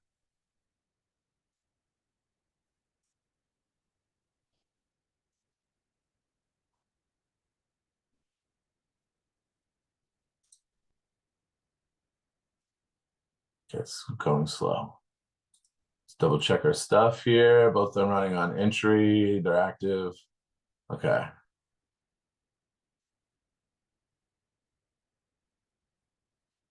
Okay, that I'll say now's a good time for the break because then I don't know if this thing why it's going slow, but that concludes kind of the scheduled demo. So something that people spend hours doing a week, we covered in 12 minutes. It's fully automated, right? It's going to take you longer to build the template probably than it is to build this workflow.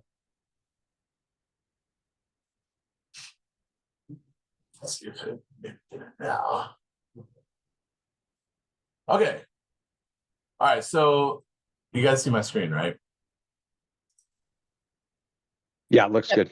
Okay. So as I was investigating, so I went to the send email list, right? And I got this error, right? Which it says that it was an invalid, sender, author of the email, right? And so this is important because this actually leads to one of my polling questions later. So the send email action, right? So then it worked the second time, right? So I see that I did execute now. Look, it checked this box, sent the email. All right, so you can see that it's attached. The invoice is attached as a PDF. It's the message of the template I used, right? And then the recipients. But send email is the most problematic of like workflow actions and how it interacts. And I'll elaborate on that more when we get into the basic approval. All right, polling question. When is the execute now button able to be used? When the user has the admin role, whenever it's pressed. Oh, Corey, you're gonna release it? Yeah, sorry, you caught me off guard. Hang on one sec. Oh, sorry. All right, there we go. Okay. Whenever it's pressed, if the workflow is released, if the workflow is in testing.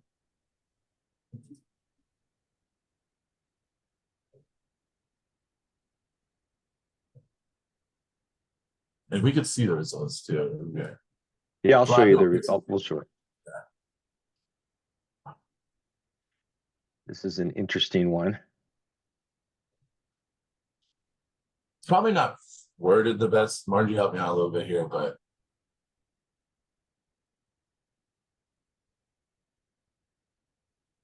About 20 seconds left to answer this polling question.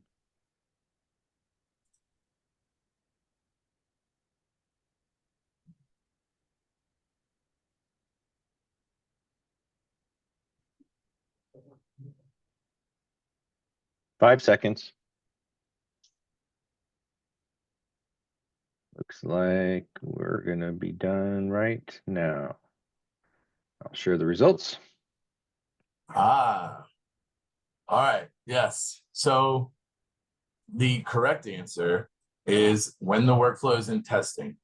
Execute now button does absolutely nothing in every other circumstance if the workflow is not in testing release state. Next polling question. Told you they come in waves. All right. So when do you schedule workflows? To manage approvals?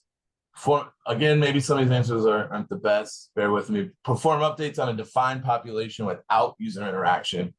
Users in different time zones, personal preference. Imagine this one will probably be a little bit more unanimous. Hopefully.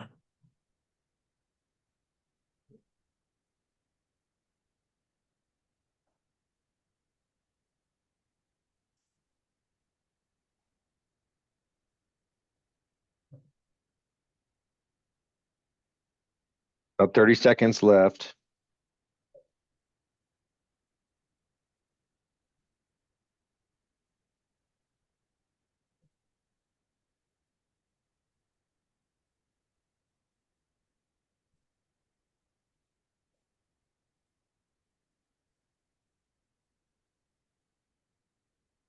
All right, we'll wrap this one up. Show the results. All right. Yeah, I could see them manage approvals potentially, but those tend to be like user event. Oh, sorry. I didn't show you the answer. So the answer is B. But I mean, I could see, but like most of the time approvals, right? Users are interacting with the record, right? I'm viewing it, I'm looking at it, and I'm approving it. And so that tends to be more of those event-based, like create, viewer, update. Whereas scheduled, right? Like the invoice example, hey, I don't know if there's 50 or 100. I don't care. Just do this specific action on this defined population. All right. So this is a holdover. So I left it in here from Alex's slides. I would say starting workflows from a templates could help, right? So there's some free, you can find them whether in bundles. NetSuite has several basic ones. I'm not a huge fan of that, right? Sometimes they come with a bunch of extra things you don't need. I like to just build mine from scratch personally, and one, it's a great way to learn, but there is always this option of taking an existing workflow, right? Making a copy. Oh, early on, like I want to mention too, like if a workflow is locked, you can't change it, but you can make a copy of it and then change the copy. So just a little trick for you as far as like making copies of things, but this is an option to start from a template. All right, conditions we kind of touched on. All right, so you've got various ways you can define conditions, right? So whether or not you use a formula, I tend to only use the user view. One, it's a little bit more intuitive to kind of understand, but you can certainly use formulas as well. Now, when you're using conditions, right, especially if you're using expressions, it's very important that you don't, if you're super specific with your conditions. Now, obviously, it depends on the use case, right? Like, hey, if I want to show a button, I need to be very specific. But if I'm trying to set field values and different things like that on like a mandatory field, if your conditions, if they're narrow, you think of it like a pie, right? So if I need an action performed in this specific circumstance, that's a piece of a pie. And then if you set another condition that's not kind of the reciprocal, right, that covers everything else, and you have another set of conditions that's also specific, you do run the risk of like, what happens if I don't meet any of these conditions, right? So you got to just think through your conditions and be careful. Also, or statements can also trip you up. So be very cognizant if you're using expressions, you know, where you're putting the or the and how you're using the brackets or the parens. But obviously work conditions are critical to building workflows and determining when they execute. But you also have safe search conditions. So, but one thing to note about, obviously this screen here could be limited, right? So on conditions, I will pull one up. So on the conditions of a workflow, you can access related records, right? So you see this record, a very useful one, old record. What is old record? Well, old record is the record before that's been edited, the values that it was before. So a really common one is like, hey, if the total changes, right? So you could say old record, you know, total not equal to, comparing it to, right? Then the value is on the transaction itself, right? Now you could do it either way, right? I could say total not equal to old record total. So both of these sides, right? You have record options on both ends of your condition. But you can join related records, right? So if I want to say like next approver, you know, role any of this, something like that, you know, I can get to now these are all employee fields, right? Versus when this is absent, these are all fields on an invoice. So those are conditions. Now, safe search conditions are great, right? They're very useful because sometimes you need a formula, right? And you maybe not sure how to do it, or the field you want isn't available in the condition. You can use a safe search condition. Now, keep in mind, right? So a trigger on entry with a safe search condition is not going to work, right? Because the record only enters a safe search once it's saved. So if you're using safe search conditions, you're going to need to make sure that trigger on is after record submit or something like that. So that way, because the record itself NetSuite won't recognize that it meets the conditions of the search until it's officially a record in NetSuite. So they are useful, but in limited circumstances. Most of the time you get away with just using the condition. All right, you've got also fields, right? So there's workflow fields, which apply to the entire workflow, which you can store unique values, right? Like common use case, you know, you can store like the CEO, right? So, or some kind of field that you want to reference throughout. You know, you can set default values. You can have checkboxes that are on as a workflow field, right? That you can flag certain things. Another example, right, is, you know, if I'm doing like an expense approver and I want to capture like multiple levels of approval, right? So, all right, I'm setting next approver as your supervisor, but as a workflow field, I can also store that next approver, right? So the next approver is set to the supervisor of the employee on the expense report. That's one record away. But if now that I have the next approver set as their supervisor, I can have a workflow field that is the next approver's supervisor, right? So now I'm 2 records away, right? And then I could even keep going with that, right? Imagine, but also keep in mind that the order matters, but you can use workflow fields for something like that to store values from multiple records away. You can store like approval thresholds, different things like that. You tend to use workflow fields to not clutter up a form, right? So in my example, I don't need to store on the expense report the supervisors, approvers, approver, right? And have a bunch of custom fields that clog up the form. I'll just store that in the workflow, right? If the field is only, the data is only needed for the workflow itself and it's not needed in a safe search and reported on, then workflow field is nice and clean, doesn't really impact records. Same thing goes for state fields. I never really use these because frankly, if I only need the field in one state, right, I'll just set it in that state and use it in there. But the state field is only available in that workflow state. Now I want to show you a workflow that I've made that leverages workflow fields. So while I'm going to demo you a basic journal approval workflow, this is a nasty one I made that essentially is using these workflow fields, right? So on the workflow itself, if I go down to the bottom, I have the ability to create fields, right? So I just have a bunch of checkboxes and a decimal number, right? So I want to capture what's the JE amount and then the different types. So the reason for that is there's different, NetSuite creates journals like 8 different ways, right? Allocation is created using one thing, fixed asset uses MapReduce, amortizations come from this, RevRec journals, Memorize, right, come as bulk processing. And so I made this in order to kind of capture the unique types. And so when we looked at that example journal, right, I kind of glossed over it.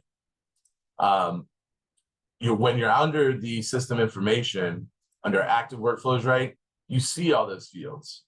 So in this, right, so I'm able to tell that this journal here was a voiding journal, right, because that's flagged as yes, it is not. So I'm using these workflow fields. They get set in the workflow. And it's all the state's doing, right, to tag it. Because the client might say, hey, RevRec journals are auto-approved, right? Well, how do I identify that it is? Well, through safe search, conditions, leveraging these workflow fields. But any workflow field is able to be seen on the record itself. So you can validate, like, is it working correctly? They're not stored in the workflow at all. So you won't be able to see if it's setting the values there. But very useful and definitely helps keep those forms clean. All right. Transitions move workflows between states. All right. So in a workflow, right? So I'll keep harping on mine here, right? This one, from the start state, I've got these transitions. Now, what you'll see is, again, remember, the order matters, right? And so you can strategically place your transitions, right, to where, like, if everything else above, right, so what is a manual journal is right, I've defined, then I don't need any conditions on what's manual, right? Because it's going to say first, it's going to determine, is this journal memorized? No. It's going to go to RevRec. No. Amortization. And it's going to move through. And because all of these have very specific. So if you notice, my fixed asset doesn't have a condition, but what it does have is context, right? So the context of this transition, so I don't actually have a condition here. I just say that, hey, if it's created by MapReduce, that's a fixed asset journal. No other journals are created by that. So the context itself is my condition for this one. And then lastly, right, then it gets to manual, which has none, except it was UI or CSV. Those are the transitions, right? Now, this is where the most kind of mistakes, I guess, are made, is I see a lot of weird stuff on like transition on, right? So if I have a transition on entry, then that means that as soon as this record comes in, right, even, it's possible, depending on your conditions, right, it might just skip right to that next state, right? So entry will move things automatically. And so you don't typically have, if you have a start state, right, you won't typically have a transition that's on entry, unless it's like an integrated journal. We'll get there. But typically the most common I use, right, is after the record's saved, right? So once the record's submitted, then everything I need to know, scripts and things can execute, everything will be done. Now, what's the value? Now do you meet the conditions to transition, right? So that's a really common one. The other very, very common one is using buttons, right? So you create, I'll give you a little tip on creating buttons. So I am a big fan. I recommend everyone that uses buttons on approvals creates a group, right? Because a group has one set of conditions. So if I create a group before load, right, I put the conditions of who sees, approve, and rejects, right? So entered by is known current user, and user role is admin, or user role is that, okay, well, that's double, but it's a double count. And so now I have one set of conditions. So if you don't use a group though, then what happens, especially if you have really complex conditions, then they're on both, right? So now I have to change the condition because a new role or something or thresholds went up. Well, now I've got to change it twice versus just once, right? But a button is just one of the default actions, right? Add button. And all you got to do is name it. Then on the transition, right, you say, now I don't use a transition on, right? It's like, it's almost like one or the other, right? I'm either using transition on or I'm using execute on button. So now what this means is like, this is going to move when that button is pressed. And so those are the common transitions. I think that, you know, if it's someone, hey, I keep hitting the approve button, right? And it's not going anywhere, right? Well, then you've got to look, do you have conditions on your transition? And does that transaction that's failing meet the conditions, right? Or if it doesn't, do you need to change it? But transitions are really critical. That's how you kind of move everything around, right? And by saying the only way a journal comes out of pending approval is by hitting these two buttons, and I have conditions on those buttons, then that means you've essentially controlled the only way that that journal can ever move, right? That's the only way the journal is moving through, is if someone has access to those buttons. Otherwise, it's going to stay in pending approval forever. Now, we didn't talk about this, but a really common one for them is like lock the record. Actually, I'll talk about that a little bit later. But yes, transitions, order matters.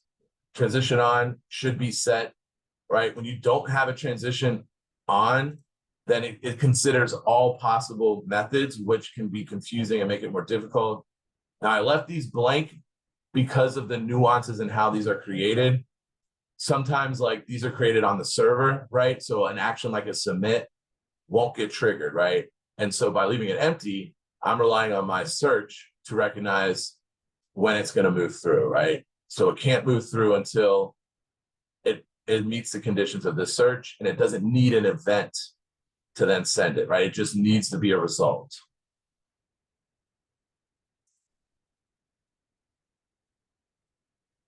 Okay. Polling question.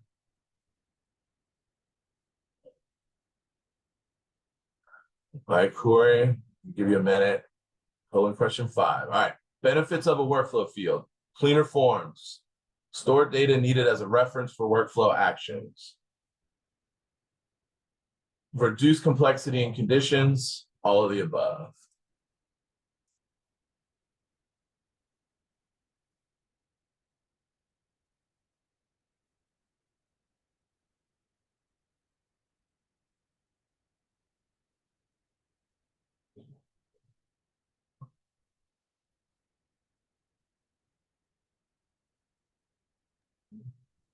About 20 seconds left to answer the question.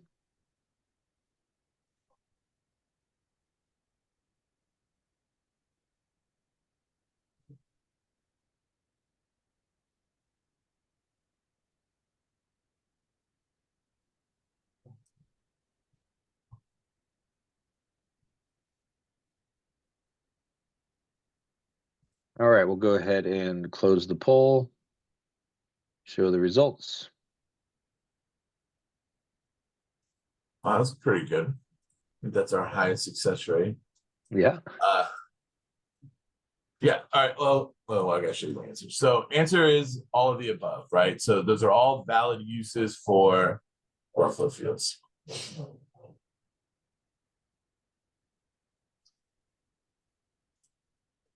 right.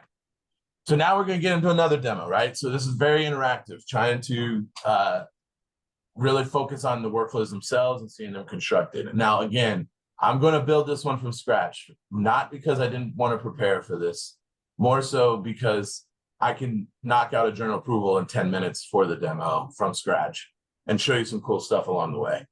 All right, so we're doing something simple.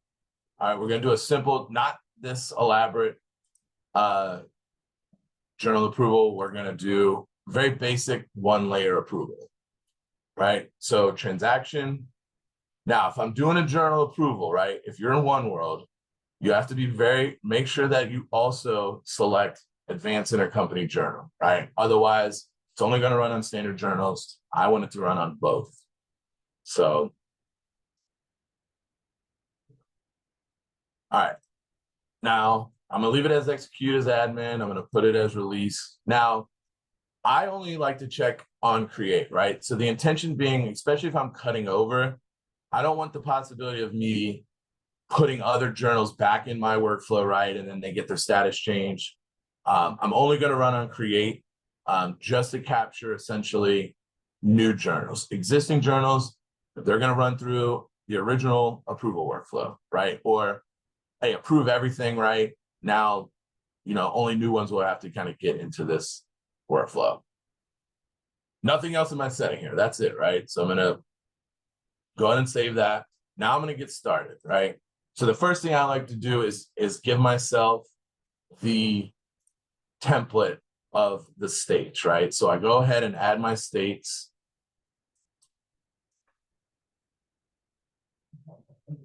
Pending approval. Now I got my reject. And approved.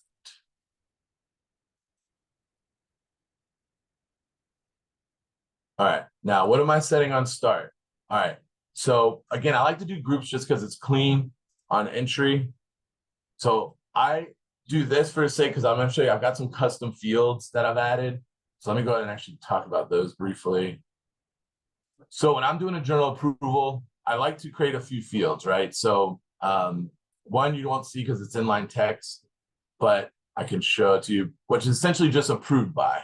So I want to, because right now, like NetSuite doesn't really, you can get to it from the system notes, but it really helps make an audit report or something like that to capture the approver, right? Who actually approved this. You can take it even further, right? If you're concerned about the system notes saying admin, you can also say approved by role, right? Where you can set that to be whoever approved it, what role they did it in, and store that at the header of a journal so it could be referenced. Now, I also have entered by, right? So oftentimes, like you would say, well, there's already a created by, right? Well, created by is not available in workflow conditions. It's available in searches. So if I want to build a condition based on who entered, I create another field. Now, you notice I called it entered by and not created by because I don't want it to get confused with the native NetSuite field. And we've also got this JML. I don't know if we're going to touch on that yet, but we've got some fields there, right? But then what does that mean? Why am I mentioning that? Is remember that make copy? So you got to be aware of what is happening when you make copy, right? So if I've got things like date approved, because one, people in accounting finance, they make copies all the time, right? So I don't want someone to make a copy of an approved entry and have all these fields still show. All right. I don't want it to look like it was approved at all. Right. So I'm going to set the next approver, make sure that's null, approval status. Let's make sure that that gets set when a copy is created pending approval. Right. And now entered by, right? So if I copied someone else's journal, that's a stored value. If I don't have something that's fixing it to make it the current user, then it's possible that I'm going to then set other attributes based on a faulty, right? So make copy is like very problematic. You can think you've got a perfect workflow, everything makes sense logically. You get to testing, hey, none of this is working. What's happening here, right? Making a copy is 9 times out of 10 what's going to cause it, right? And if you've got other unique fields like, hey, invoice sent, right? Like our other one, hey, if you make a copy of an invoice, we may need a workflow that unchecks that, or you run the risk of that invoice not getting sent. So be cognizant of that. So I'm going to put a few of those kind of fields in there. All right. Now, the next thing is like, how does it transition, right? So there's two ways in which you typically see these transition. And I'm going to tell you the one that I like to do for a reason that's going to become evident when we go to rejection. So instead of just saying, hey, when you save this journal, it automatically goes, right? Which would be transition to pending approval after record submit. The problem with that is like, oops, like, hey, I made a mistake. Well, it's too late. Now it's gone, right? There's another reason why we don't want to do that. So the other option is you give them a button, right? So they could save it, they can make a change, they can edit it again until they're actually ready, right? So we're going to add a button, right, that says submit for approval. Now you save the record first. Check the record for executions, obvious. You should always leave that checked. But now it's a matter of who sees this button, right? Well, I only want the person that created it, right? So entered by is any of current user, right? Now, typically, as someone that runs the support team, right, I always like to throw in or user role, any of admin. And if you're an admin, you want to kind of embed yourself in this process if you're allowed to, everywhere along the way. One, for testing, you're going to want to be able to push it all through by yourself without getting a bunch of people into tests. But also, hey, so-and-so's on PTO, right? Or this is stuck. By making this, then you kind of are always giving yourself the ability to move things along. All right, so now, do I meet those conditions? They'll be able to see that button. Now I'm going to change this to not transition on submit, but to transition on the button. And that's it, right? So very simple in the start state, right? Now, here's another thing I might do, right? So, hey, this thing's been sitting here, right? Like now you run the risk of like, well, no one submitted it, right? Now we've got 20 journals that didn't submit. All right, well, that's fine. So now I'm going to say, all right, I'm going to do a new transition to pending approval, but transition on is scheduled, right? Now scheduled as a transition, which we haven't talked about yet, well, then that's where this unit and stuff happens, right? So I'm going to say, if you've been in the start state, so you've been saved and you've been sitting in this state, right, for 6 hours, I'm automatically just going to send it off to pending approval, right? So it's a useful one to have, like if users forget to submit, then this is kind of your backup then to make sure that they get, that things are moving to the right people, right? 6 hours is plenty of time for you to make your edits. So we're going to go ahead then and move it along for you. All right. Now, again, I like to just do the groups because I feel like it's clean, especially if you start making some really complex one. About groups though, right? So if you'll notice, let me go back to this start state. So in this group, the condition is only defined on the group, right? So these actions themselves, you notice the condition's gone. So the tricky things with group, while they're great for organization, if they can't, you cannot have separate conditions for things within a group. So the condition of the group applies to everything in, right? And so since I'm just doing a bunch of defaulting, right, I don't have any condition on what I want to do this. So I'm going to set field value, next approver.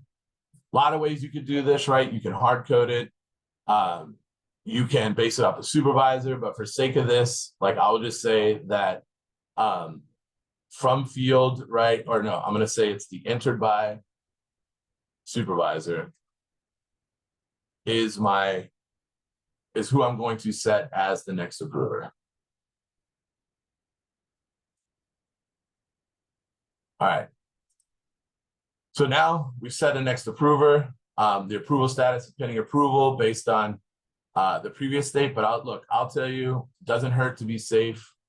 Throw it in again, just to be sure that nothing is making its way through or nothing weird's happening. We're going to say sending approval. All right. Now, I need to notify the person, right? So you got reminders, you got send email. We can throw in a quick little email message here, right? On entry, sender current record entered by, the recipient, current record, next approver. So the next approver is going to get the email. I'll just do a custom, right? So if I did tran ID pending your approval, then this formula here is going to pull in the journal number, and then you could just type a little message, please approve JE linked below, and then check this, right? So then now they'll get an email, they'll be able to click the link, or they can search based on the subject to find the journal to approve. Keep in mind, right? So I want to talk about this being the most common reason why workflows fail. So if like the sender or the recipient does not have an email address, what happens is like the comment on approved, right? So is that on the approved state, send an email that, hey, your journal's been approved. Well, there was an error on the send email action. So what happens then is the journal gets into the approved state, but none of the actions execute. So the email is the number one culprit for, hey, I look at workflow history or its current status. This journal says it's in the approved state, but approval status is still pending approval. The first place I always say to look is it's the send email, right? So if you want to be safe to avoid it, you can put something, right, like entered by. This should catch most of those errors, right? So I'm going to say entered by email, not empty, and next approver, email.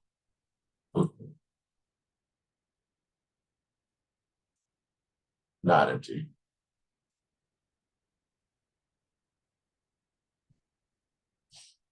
Okay, so that's a kind of a safety check for you to make sure that you don't encounter that error, right?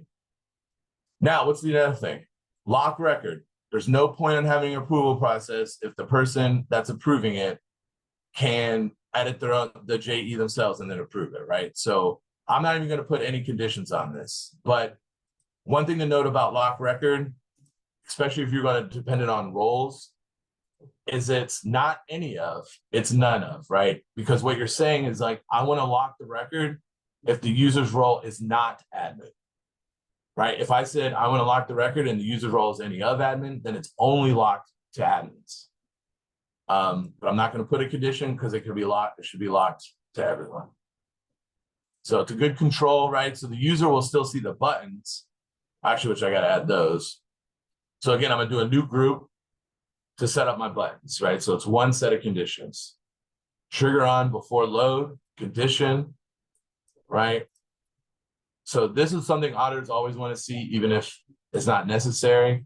Well, we want to say the creator of the journal is none of the current user, right? And next approver is any of.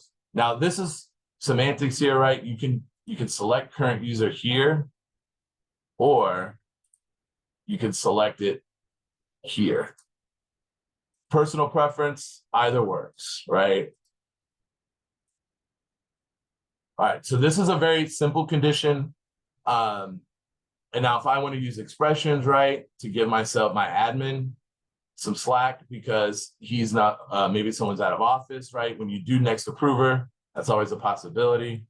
So then I could also then give an exception that say admin can also approve if needed, right?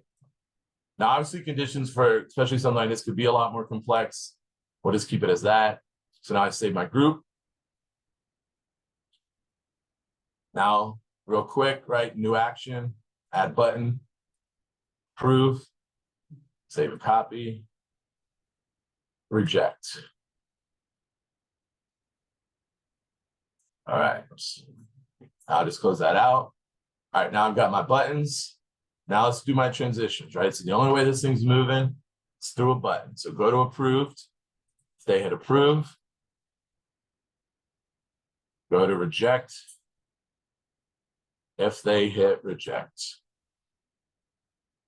All right, Now my approved state. First thing I do, check do not exit workflow. Why? Because super common, right? We're gonna lock it. If a journal's approved, it's locked. Well, this is something I see all the time. All right, so it's kind of funny.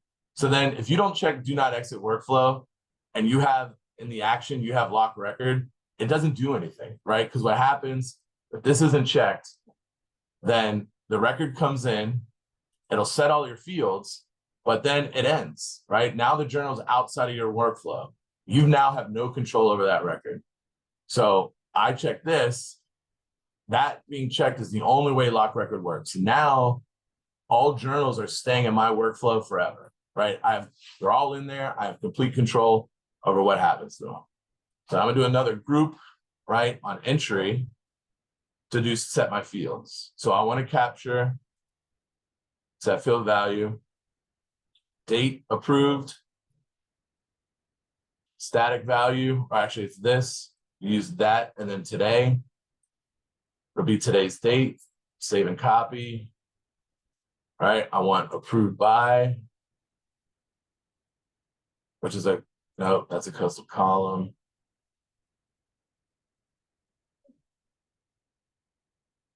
I don't like that, maybe I don't have that field. All right, well, I'm not gonna set that, but you would store, I didn't create the field yet, but no worries. You would just say, oh, it is there. Well, let's see if it works. All right, but approved by is the current user, right? So whoever, meaning that by them initiating that journal to come into this state, they are the current user. So this is dynamic to store whoever hits the button in pending approval that causes it to go to this record, right? And then I also want to say, well, approval status is approved. And one more little housekeeping, right? We'll just make sure that next approver is not set, right? So we'll set that to null in case there's any reminders or anything like that that can impact it.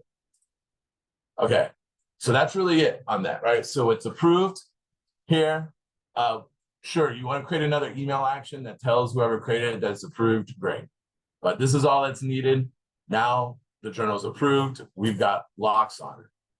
All right, now let's talk about reject. All right, so we'll do the same thing. On entry, we'll have a group. And I'm gonna say that maybe the only thing in the group is approval status.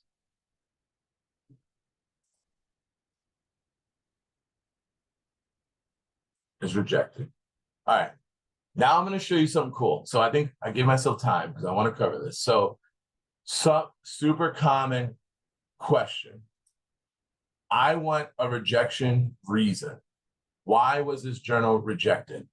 Well, if I'm on the journal and it's in pending approval, it's locked. I can't edit to add something to this record to say why it's getting rejected.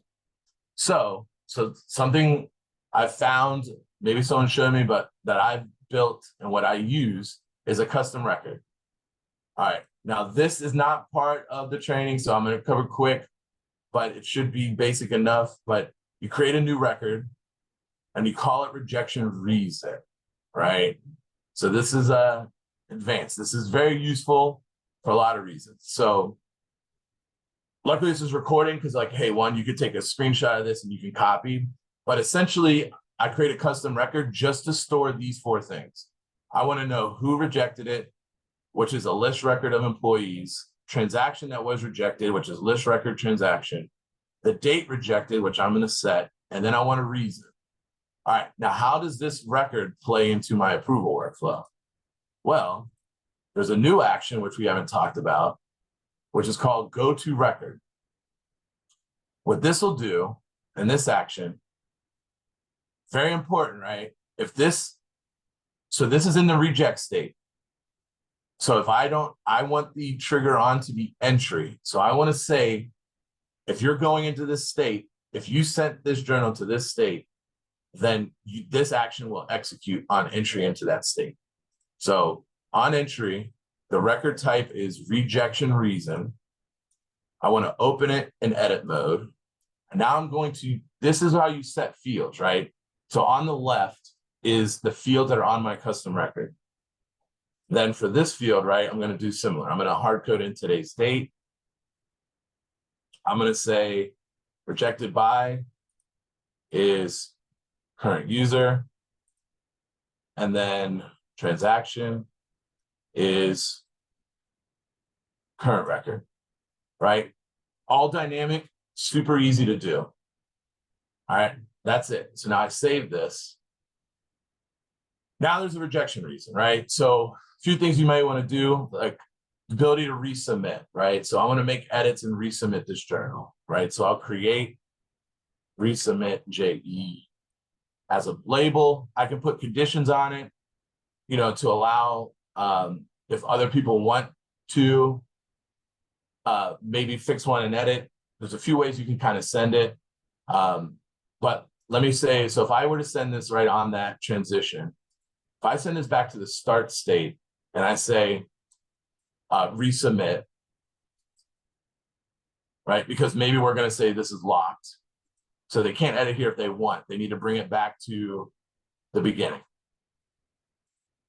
What if I, now back to my transition, right? So if a user wants, hey, I want it to go to pending approval when the record's saved and not the button, what happens then is me changing the approval status to pending approval will trigger that transition. So you get stuck in a loop, right? Which is why the button stops it from looping. Because this is something I ran into all the time. Well, all right, I hit the button, boom, now it's back in pending approval and the record's locked. Why did it do that? Well, because it treats the field change, any field change, as a record submit, and it bypasses that state. So you've got kind of a few ways to do it, but the button is the safest way to basically shut that down, right? Because the only way it moves out of this state is that button. So it's not going to keep looping around. Yeah, that's the gist, right? And so, you know, you could potentially, so let's talk another hypothetical here, right? So if I were to say, why don't I just send it back to pending approval? Sure, you could do that, right? We could just say, hey, forget the state. Let's not have the lock record. And let's just send it back to pending approval.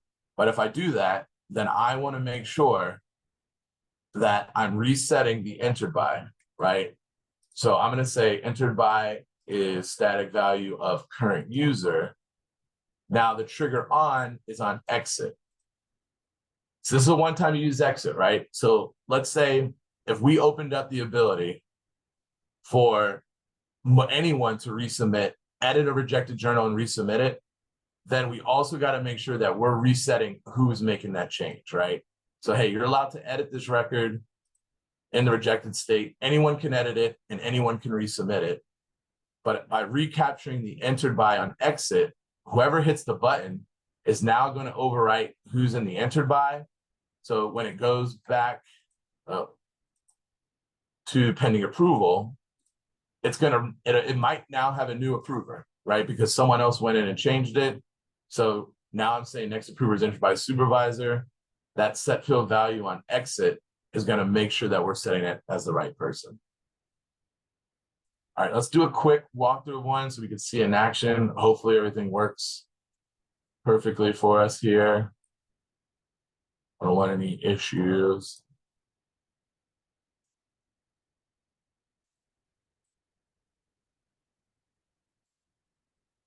All right.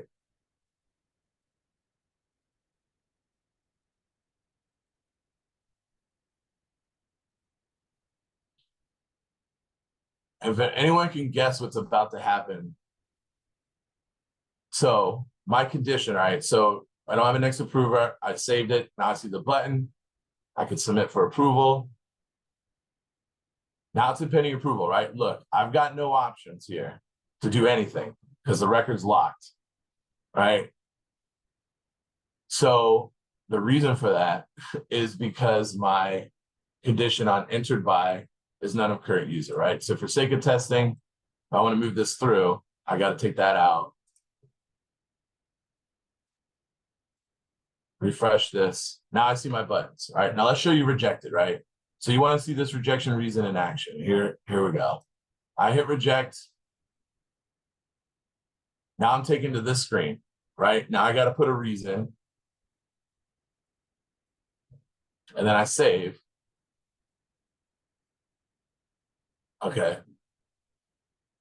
I'm not sure why that record is scripted, but demo account for you in action. I've undeployed as many scripts as I could, but who knows why that did that. But essentially now then under like, I forget, I think I stashed under system information. Oh, it did create, right? They'll be able to see everything. They can see who rejected it. They can see when, and they can see the reason under the system information subtab. You have control over that on the custom record where it shows. But this was now what will store that, right? And so even though it gave me that error, you notice that it still went in the rejected state, right? Like that error did not prevent this journal from going to rejected and having its status change, right? Now I can resubmit. It's back to pending approval. I hit approve. Now it's done, right? So simple as that. I know that was probably longer than 10 minutes, but we covered a little bit more extra content. I know I briefly covered that custom record, but I think that's going to be a really cool takeaway for a lot of you admins that can solve a lot of issues people have as far as having to give like edit permissions to people when they didn't need to, risk of people changing things just so a rejection reason could be entered. You kind of solve that by making it its own separate record. Okay. Polling question.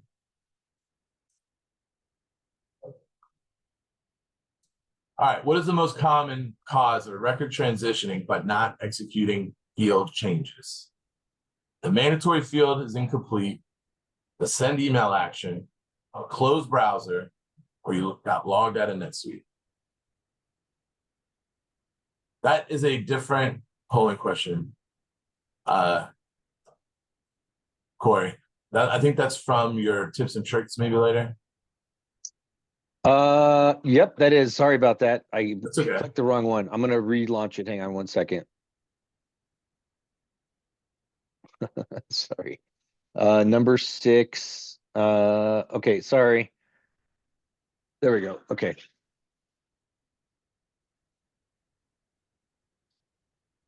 I harped on this one a lot, so hopefully you guys get this.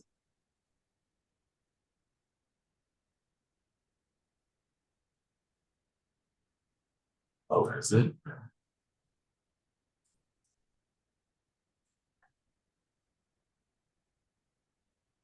Dang. We have extra time, right? You said I could go over a little bit if needed. Yeah, you can go over a little bit. Okay. Colleen has a question. What was the add-in Matt used to see attributes of the field selects? Oh, yeah. So that is the so if you're talking about on a record, so there's a Chrome plugin that is called Advanced Field Help that allows you to see additional information on a field, on custom fields and things like that, right? So this is a custom body field. That's called Advanced Field Help.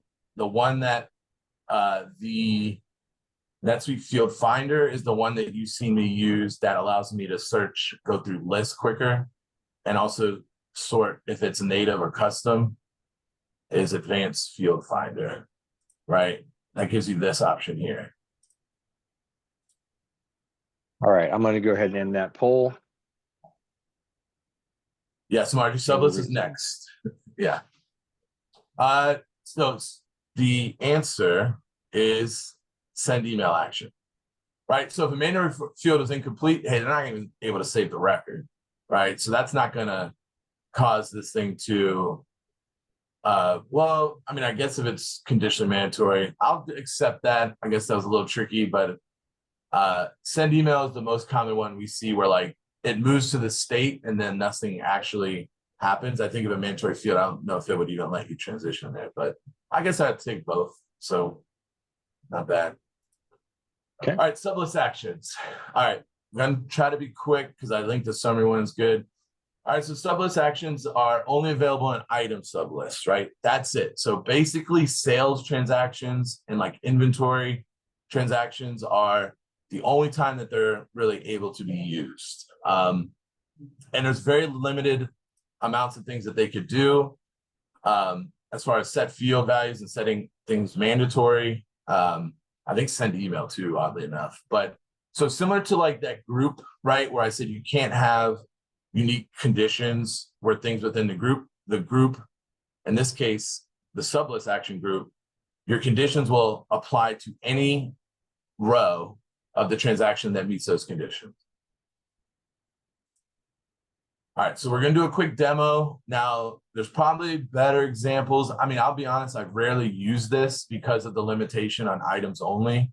But I did just use this recently for a client concerning transfer orders. Actually, let me go to my search. So what I found is, so I was trying to do a CSV import, right, to update lines of a transfer order, right? So you think, hey, that's simple enough, right? But oddly enough, NetSuite will, all right, so if I pull up this transfer order, I've got one item on it. That's it. If I add the column for line ID, that one transfer order has 3 line IDs. So failing on the import, right, was because 2 and 3 don't exist, right? Only 1 is the true line ID. So it's an odd use case, but I use sublist action for this. There's probably another way you could do it, but I had to run this on old records as well. And so I made a sublist action that was scheduled, but I'll just kind of show you this quickly. So I needed to get what's the actual one stored at the line, right? So I created a custom field, column field, right? That's TO line ID. So what I want to do is then use a sublist action in the workflow to store the value on this, so I can accurately then produce a search that can be ingested by a CSV import. All right, so workflow. So I already pre-built this one. So I knew near the end, I gave myself already built them. So this should go a little quicker. So creating it, it's just like anything else, right? So it's a transaction. All this stuff is the same. I'm running it on transfer orders. Nothing really unique to see here. All right, now within my action, right? So you've got new sublist group. I'll just open up mine. So again, conditions will apply to any line, right? So in my use case, I want it to apply to every line. I don't want it to skip anything. I want to store the line ID for every line, so I'm not putting any condition. Now, also, again, like I mentioned, my preferred trigger on method is after record submit. So you could certainly use before record submit, before record load, exit, and entry will not work. None of these will work for that setting, right? So, yes, just trust me on that. I guess it's kind of complicated, but hey, before load, we don't even know what the rows are, right? So that's not going to work. Entry, we don't know either, and exits on the server after submit is what we're going to want to use. All right, and then once you save that, then once you save this sublist action group, similar to the other groups, right, you can then define actions, right? So as I mentioned, it's really constrained, right? So you could say create record. I don't know of a single use case. Feel free to write in the comments if you know why you would want to create a record for a line. Maybe like, hey, if this item is used, create a task for, someone to, send a form or something, I guess. Send email doesn't make a lot of sense. So really set field value is really what we're working with. Now on this one, right? So I'm setting the field ID, right? So again, limited things you could do here. My custom field, right? TO line ID to be from the current record. This line is just NetSuite's native line ID, right? You could certainly use a formula and say line there with the brackets. But this is how we're going to be able to kind of store that then, right? Again, as you can tell, right, I kind of struggled to come up with a good use case because I never really use it. because it doesn't apply to like expenses at all. So like expense lines on a bill, journal entries, it doesn't run. So, you know, very rarely. And because of the limited uses, sublist, 99% of the time, I'm going to developer, I'm getting a script to manage sublists, right? Validation, things like that. All right. So now this one is set to, I think I need this to, let's see if you're in the workflow. All right.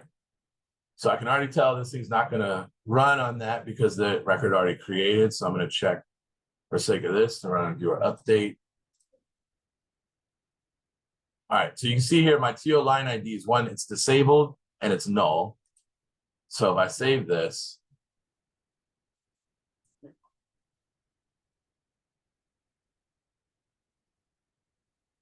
right, we see it set the value of 1, right? So now what I can do on this search to perform my CSV import, right, is take it from native NetSuite line ID and flip it to my custom one. So I'm only getting one value. Oh, you know what else it did? Yeah, so it still adds it that for some reason. Now this is, you just use a summary function, right? So just group it and export it. Right? Now, because it's just 1 for all 3 rows, I just get 1 line, right? Now I'd add internal ID here and group by that. It's all I need to kind of run my import then at that point. So again, it's not great. Hopefully they expand the uses of it to expenses, which then I really feel like would be game changer, or expand some of the uses, but it's fairly limited right now in what it's able to do. And we got our next polling question coming up. All right, so polling 7. Sublist actions can set line level values on a journal entry.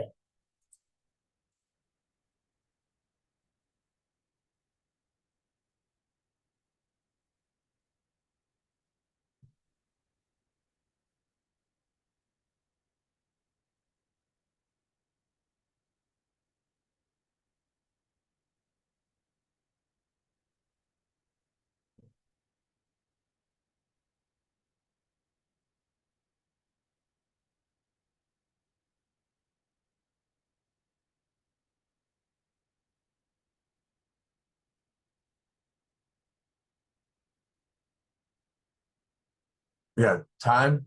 I think people got this in already. Got about 10 seconds. Not everybody has answered here. This is an interesting one. All right, I'll go ahead and end this poll. Well, that's just, you guys are question if you're paying attention.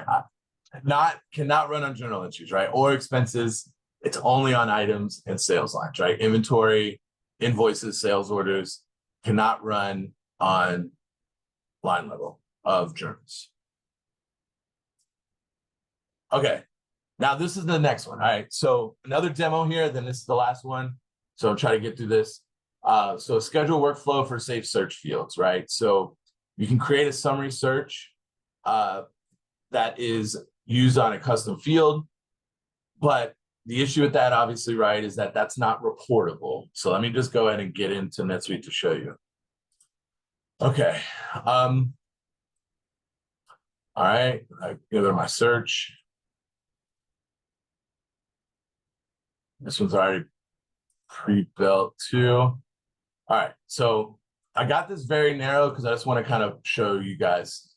I don't want to convolute it with a bunch of other data. So very pointed, created a item field, right? So if you look at this item, a search field, right? So this is a custom field that uses a saved search to default the value, right? So this is defaulting. The only way, there's a lot of rules in order to get this to work. And there's plenty of Sweet Answers articles out there that kind of touch on this, but the main thing to be aware of, right, is you'll notice in the naming of it too, that I put the word not stored, right? That implies by default, NetSuite says all values are stored, meaning that it's stored on the record, it's able to be queried and things like that. But a saved search field, in this case, it's not stored. So let's first look at my search, right? How does it like my colon? There you go. All right.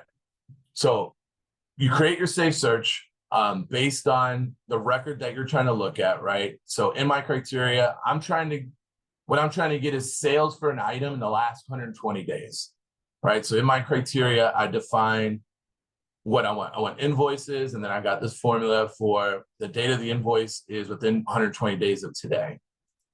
Now, my results, you can have multiple results to validate, right? You can leave a bunch of things out there to validate that your answer is right. But the only way this works is if you have one result and a summary type of sum, max, or min, or count, I believe, or maybe average. But group does not work for saved search fields. It needs to be like return essentially one result. So these will tend to return one result, which they can be used. Group cannot be used. Also, because we're using a summary type, you must do the sort by. If you don't do a sort by, you'll get an error. So you got to sort by whatever value you're trying to present.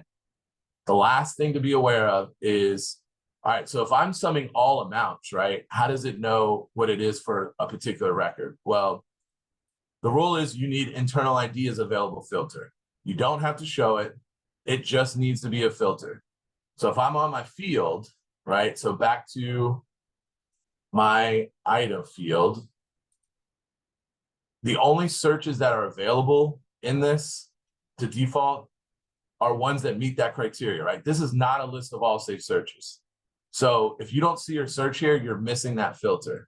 Also, you notice I use the prefix of field, makes it easy for me to find and know that that saved search is used as the default a field value, right? Now, what does that mean, right? So now on my item, I've got that field not stored, right? It's showing them out. So non-stored are visible in the user interface, but look, when I run a saved search, no result, right? There's nothing here. So if I want to query it, I need to get that value stored, okay? So then the next thing I did, right, was create a field that is stored, and that's it. So it's identical field, it's not stored, and the type must match, right? So we want to make sure the type matches. Once you have this field, then we're going to use a workflow that essentially is going to copy this out of here and store it. So the type of workflow that's going to be, though, is a scheduled one, right? So it's going to run on a scheduled basis to copy that value, right? Because I want to know it for all items, right? If I did not use a scheduled, then yeah. So if it wasn't scheduled, then there's going to be items that users don't interact with, and that field's never going to get set, right? So I want to run this on all items. So I created a quick search, right, to test this. I have a saved search filter, right? So we covered this. All scheduled searches need to have a search that defines what item is going to run on. Now, see this, right? So another rule for workflow criteria, a search is not available here if it doesn't have criteria. So I found this out the hard way, right? So I want to run this on all items. So I just created a search, had no criteria. Well, it's not available there. So a trick that I learned, right, is, well, if you need a criteria, then I would just say inactive is false. So I'll run this on active items. Then the search is able to be returned. Now, the second criteria is just for the sake of this example or this test. But normally, because I want it to run on everything, I would not include this. And this would be my only criteria. And again, we don't care what's in the results. The criteria is the only thing that matters when it comes to a saved search filter for the workflow itself. Now I'm setting this to run every day, right? So once a day, it's going to run because the values are dynamic, right? Because in my saved search for this saved search field, it is considering today's date. right? Because then, hey, you had a huge sale 119 days ago, and now tomorrow it's going to drop off, right? And so it'll run on everything.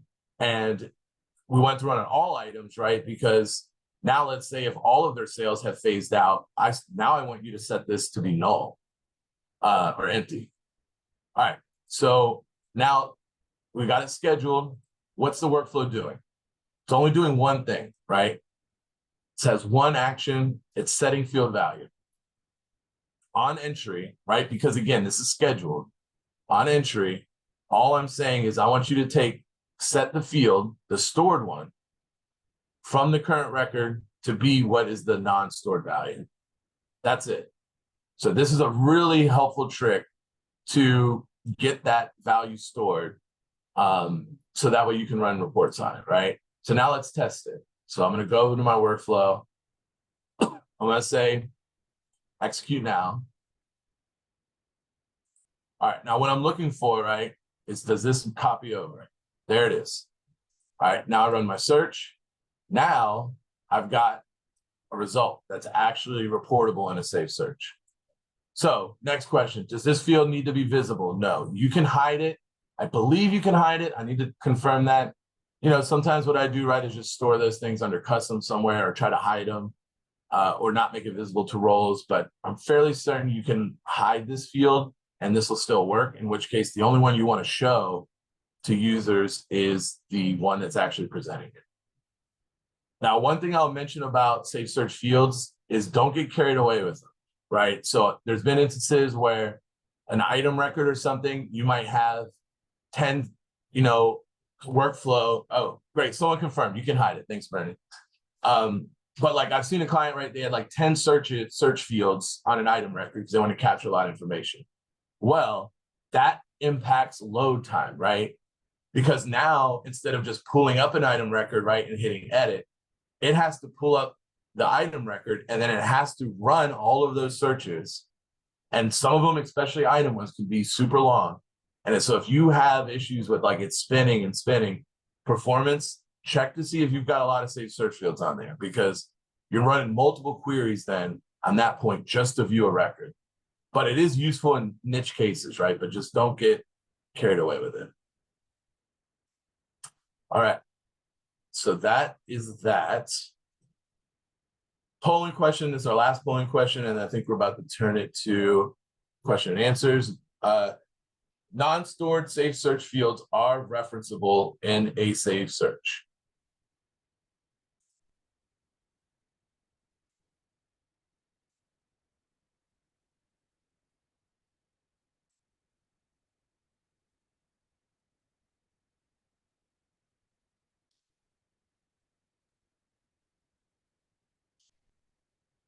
About 30 seconds left for the polling question. This is the last one.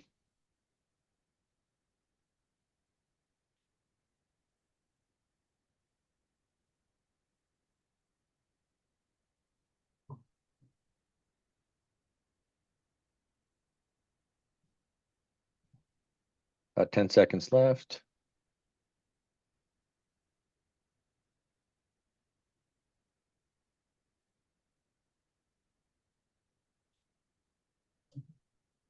All right, I'm going to close the poll. Answer is false. Some of you, I think you're messing with me on some of these answers, but all right. So that wraps it up. So I appreciate you guys' time. Hopefully you guys learned a good bit. Obviously it's recorded, so I know I went fast, but we covered a lot of content, and I wanted to make it interactive as far as like seeing how it's built, start to finish versus just having pre-built ones. Because if you follow along the recording, you get to follow each step that I did along the way to replicate. Obviously really important to test, do things in Sandbox. If you've got a really important and complex workflow, I recommend you make a copy of it, leave it inactive and not running, just as like a way of version control. But Sandbox is a great platform to play around with it, right? Just get into Sandbox, try different things out, right? What you can really do, play around with it. triggering events is definitely where most people get hung up on. So look, try each one, right? Until you really start to understand when they work and don't. Just keep trying, right? Like I might have 4 things doing the same thing, each with different triggering events, and then see which one works, and then whittle them back down. But yeah, I guess that's it. I mean, I've got 9 minutes before I do have to drop. I know you guys have longer time, but I mean, if anyone wants to come off mute and ask me a question, wants to see something else, feel free. I think for the sake of time right now, if there's any questions, please post those in the chat window, and Matt, you can respond to those in the chat. We do need to move on for our tips and tricks, and so I'm going to turn it over to Mike Kackline at this point. All right. Thanks so much, Matt. That was a great presentation. Really appreciate it. Yeah, no problem. But I do got to drop. So if you got questions, you guys can email me. But yeah, I'm not going to be able to stick around for the rest of this. Okay, no problem. Thank you. All right, y'all. Well, that was pretty intense. I'll try and go. That was definitely intense for those of y'all who have done workflows, and even those of you who have not done workflows. That was a lot of information, a lot of really, really good information too. So today's tips and tricks, I hope to be easy. Can y'all see my screen? I think you can. Yep, looks good. Okay, perfect. So really what I want to cover, I'm calling it data definitions, but what I'm trying to cover are these basic questions. Everybody has these questions at some point. The top one is really important. So I'm looking at a record and I'm kind of wondering, like, is this a native NetSuite record or is this something that somebody made up at some time? So I'm going to show you how to identify that. Really valuable. Another common is I've got a pick list and I kind of wonder, where are these values coming from? Like maybe I want to add a value to the pick list, but I have no idea where's this coming from. So we're going to cover that. And then we're going to go a little, just scratch the surface, but like, you know, you'll see in some of our presentations, these fancy searches and people put stuff in these squiggly brackets and you kind of wonder like, how did they know what to put in the squiggly brackets? So I'm going to point you there. And then the final will be just like, you know, for those of y'all a little more technical, what are the tables in NetSuite? How do I find those and how do things tie to one another? All right, so first off, how to find if something is custom or not. So my tip here is do this and have your friends do this. Really, this is like, you just need to do this, especially you should do this. You don't even have to be an admin, just do it. So in NetSuite, if you go click your house and then you go to set preferences, you'll get to this screen. And under general, there's this little thing called show internal IDs. You want to check that and save that preference. Because whenever you're in a form, doesn't matter what form, and you're wondering like, what, you know, is this a custom field or not? You click the name of the field and you'll see this thing that says field ID : something. And if the field ID starts with the letters CUST, C-U-S-T, you instantly know it is not native NetSuite. Super valuable. Because as Matt mentioned earlier, some people name things that look like they probably are native, but you don't quite know. This is how you know every single time. I know Margie had mentioned that in sublists, this does not work. So I don't know a good workaround, or at least easy workaround, but this will cover you, you know, 80% of the time. And then those customs, hopefully I'll be able to show you, but in NetSuite, in the menu bar up here, there's something called customization, list, records, and fields. And all these custom things will be under there. Okay, next tip is drop down. So if you have a field that's a drop down and you're wondering where that drop down is defined, here's the basic flow that you would do to get there. So you'd be in your field, you'd use your show internal IDs tip that I just showed you, and it would say like cust entity, you know, time using NetSuite or something. So you go under customizations, and then the fields, records, and lists, you go to custom entities, and you'll get to a screen that looks like this, where you'll find that field, time using NetSuite, and you'll see that there's this column called list. and it gives you the name of a quote unquote list. That is the name of your dropdown. So if you then go to customization, I actually usually just go to page : lists, but if you go to customizations, fields and lists, then lists, you'll get to a page that looks like this with this gives you all of the drop-down lists in NetSuite, all the custom ones especially.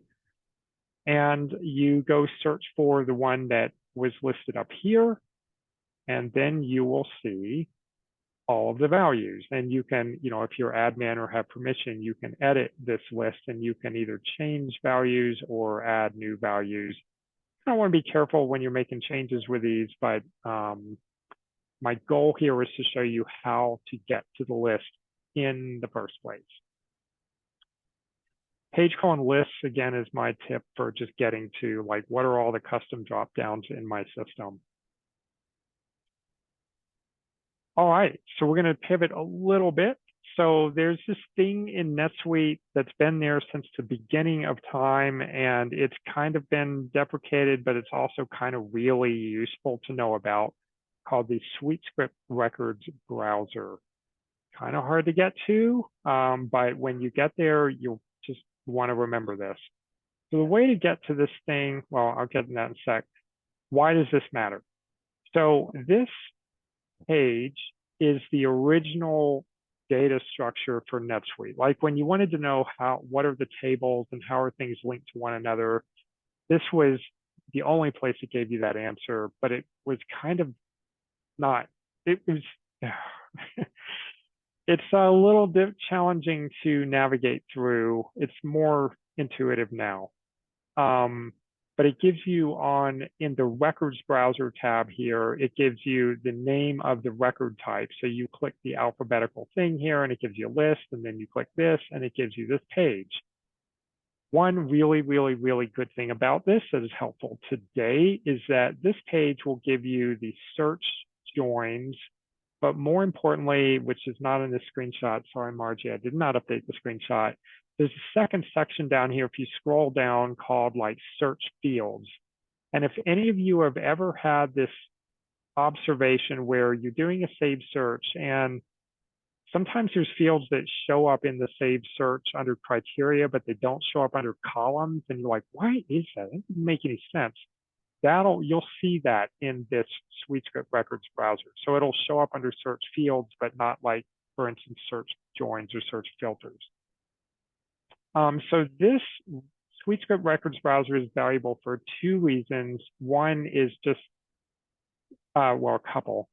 It is these IDs are what you want to put in the squigglies when you're doing those fancy custom formulas. You will see these, in this case, it says join IDs, but the search columns is the better.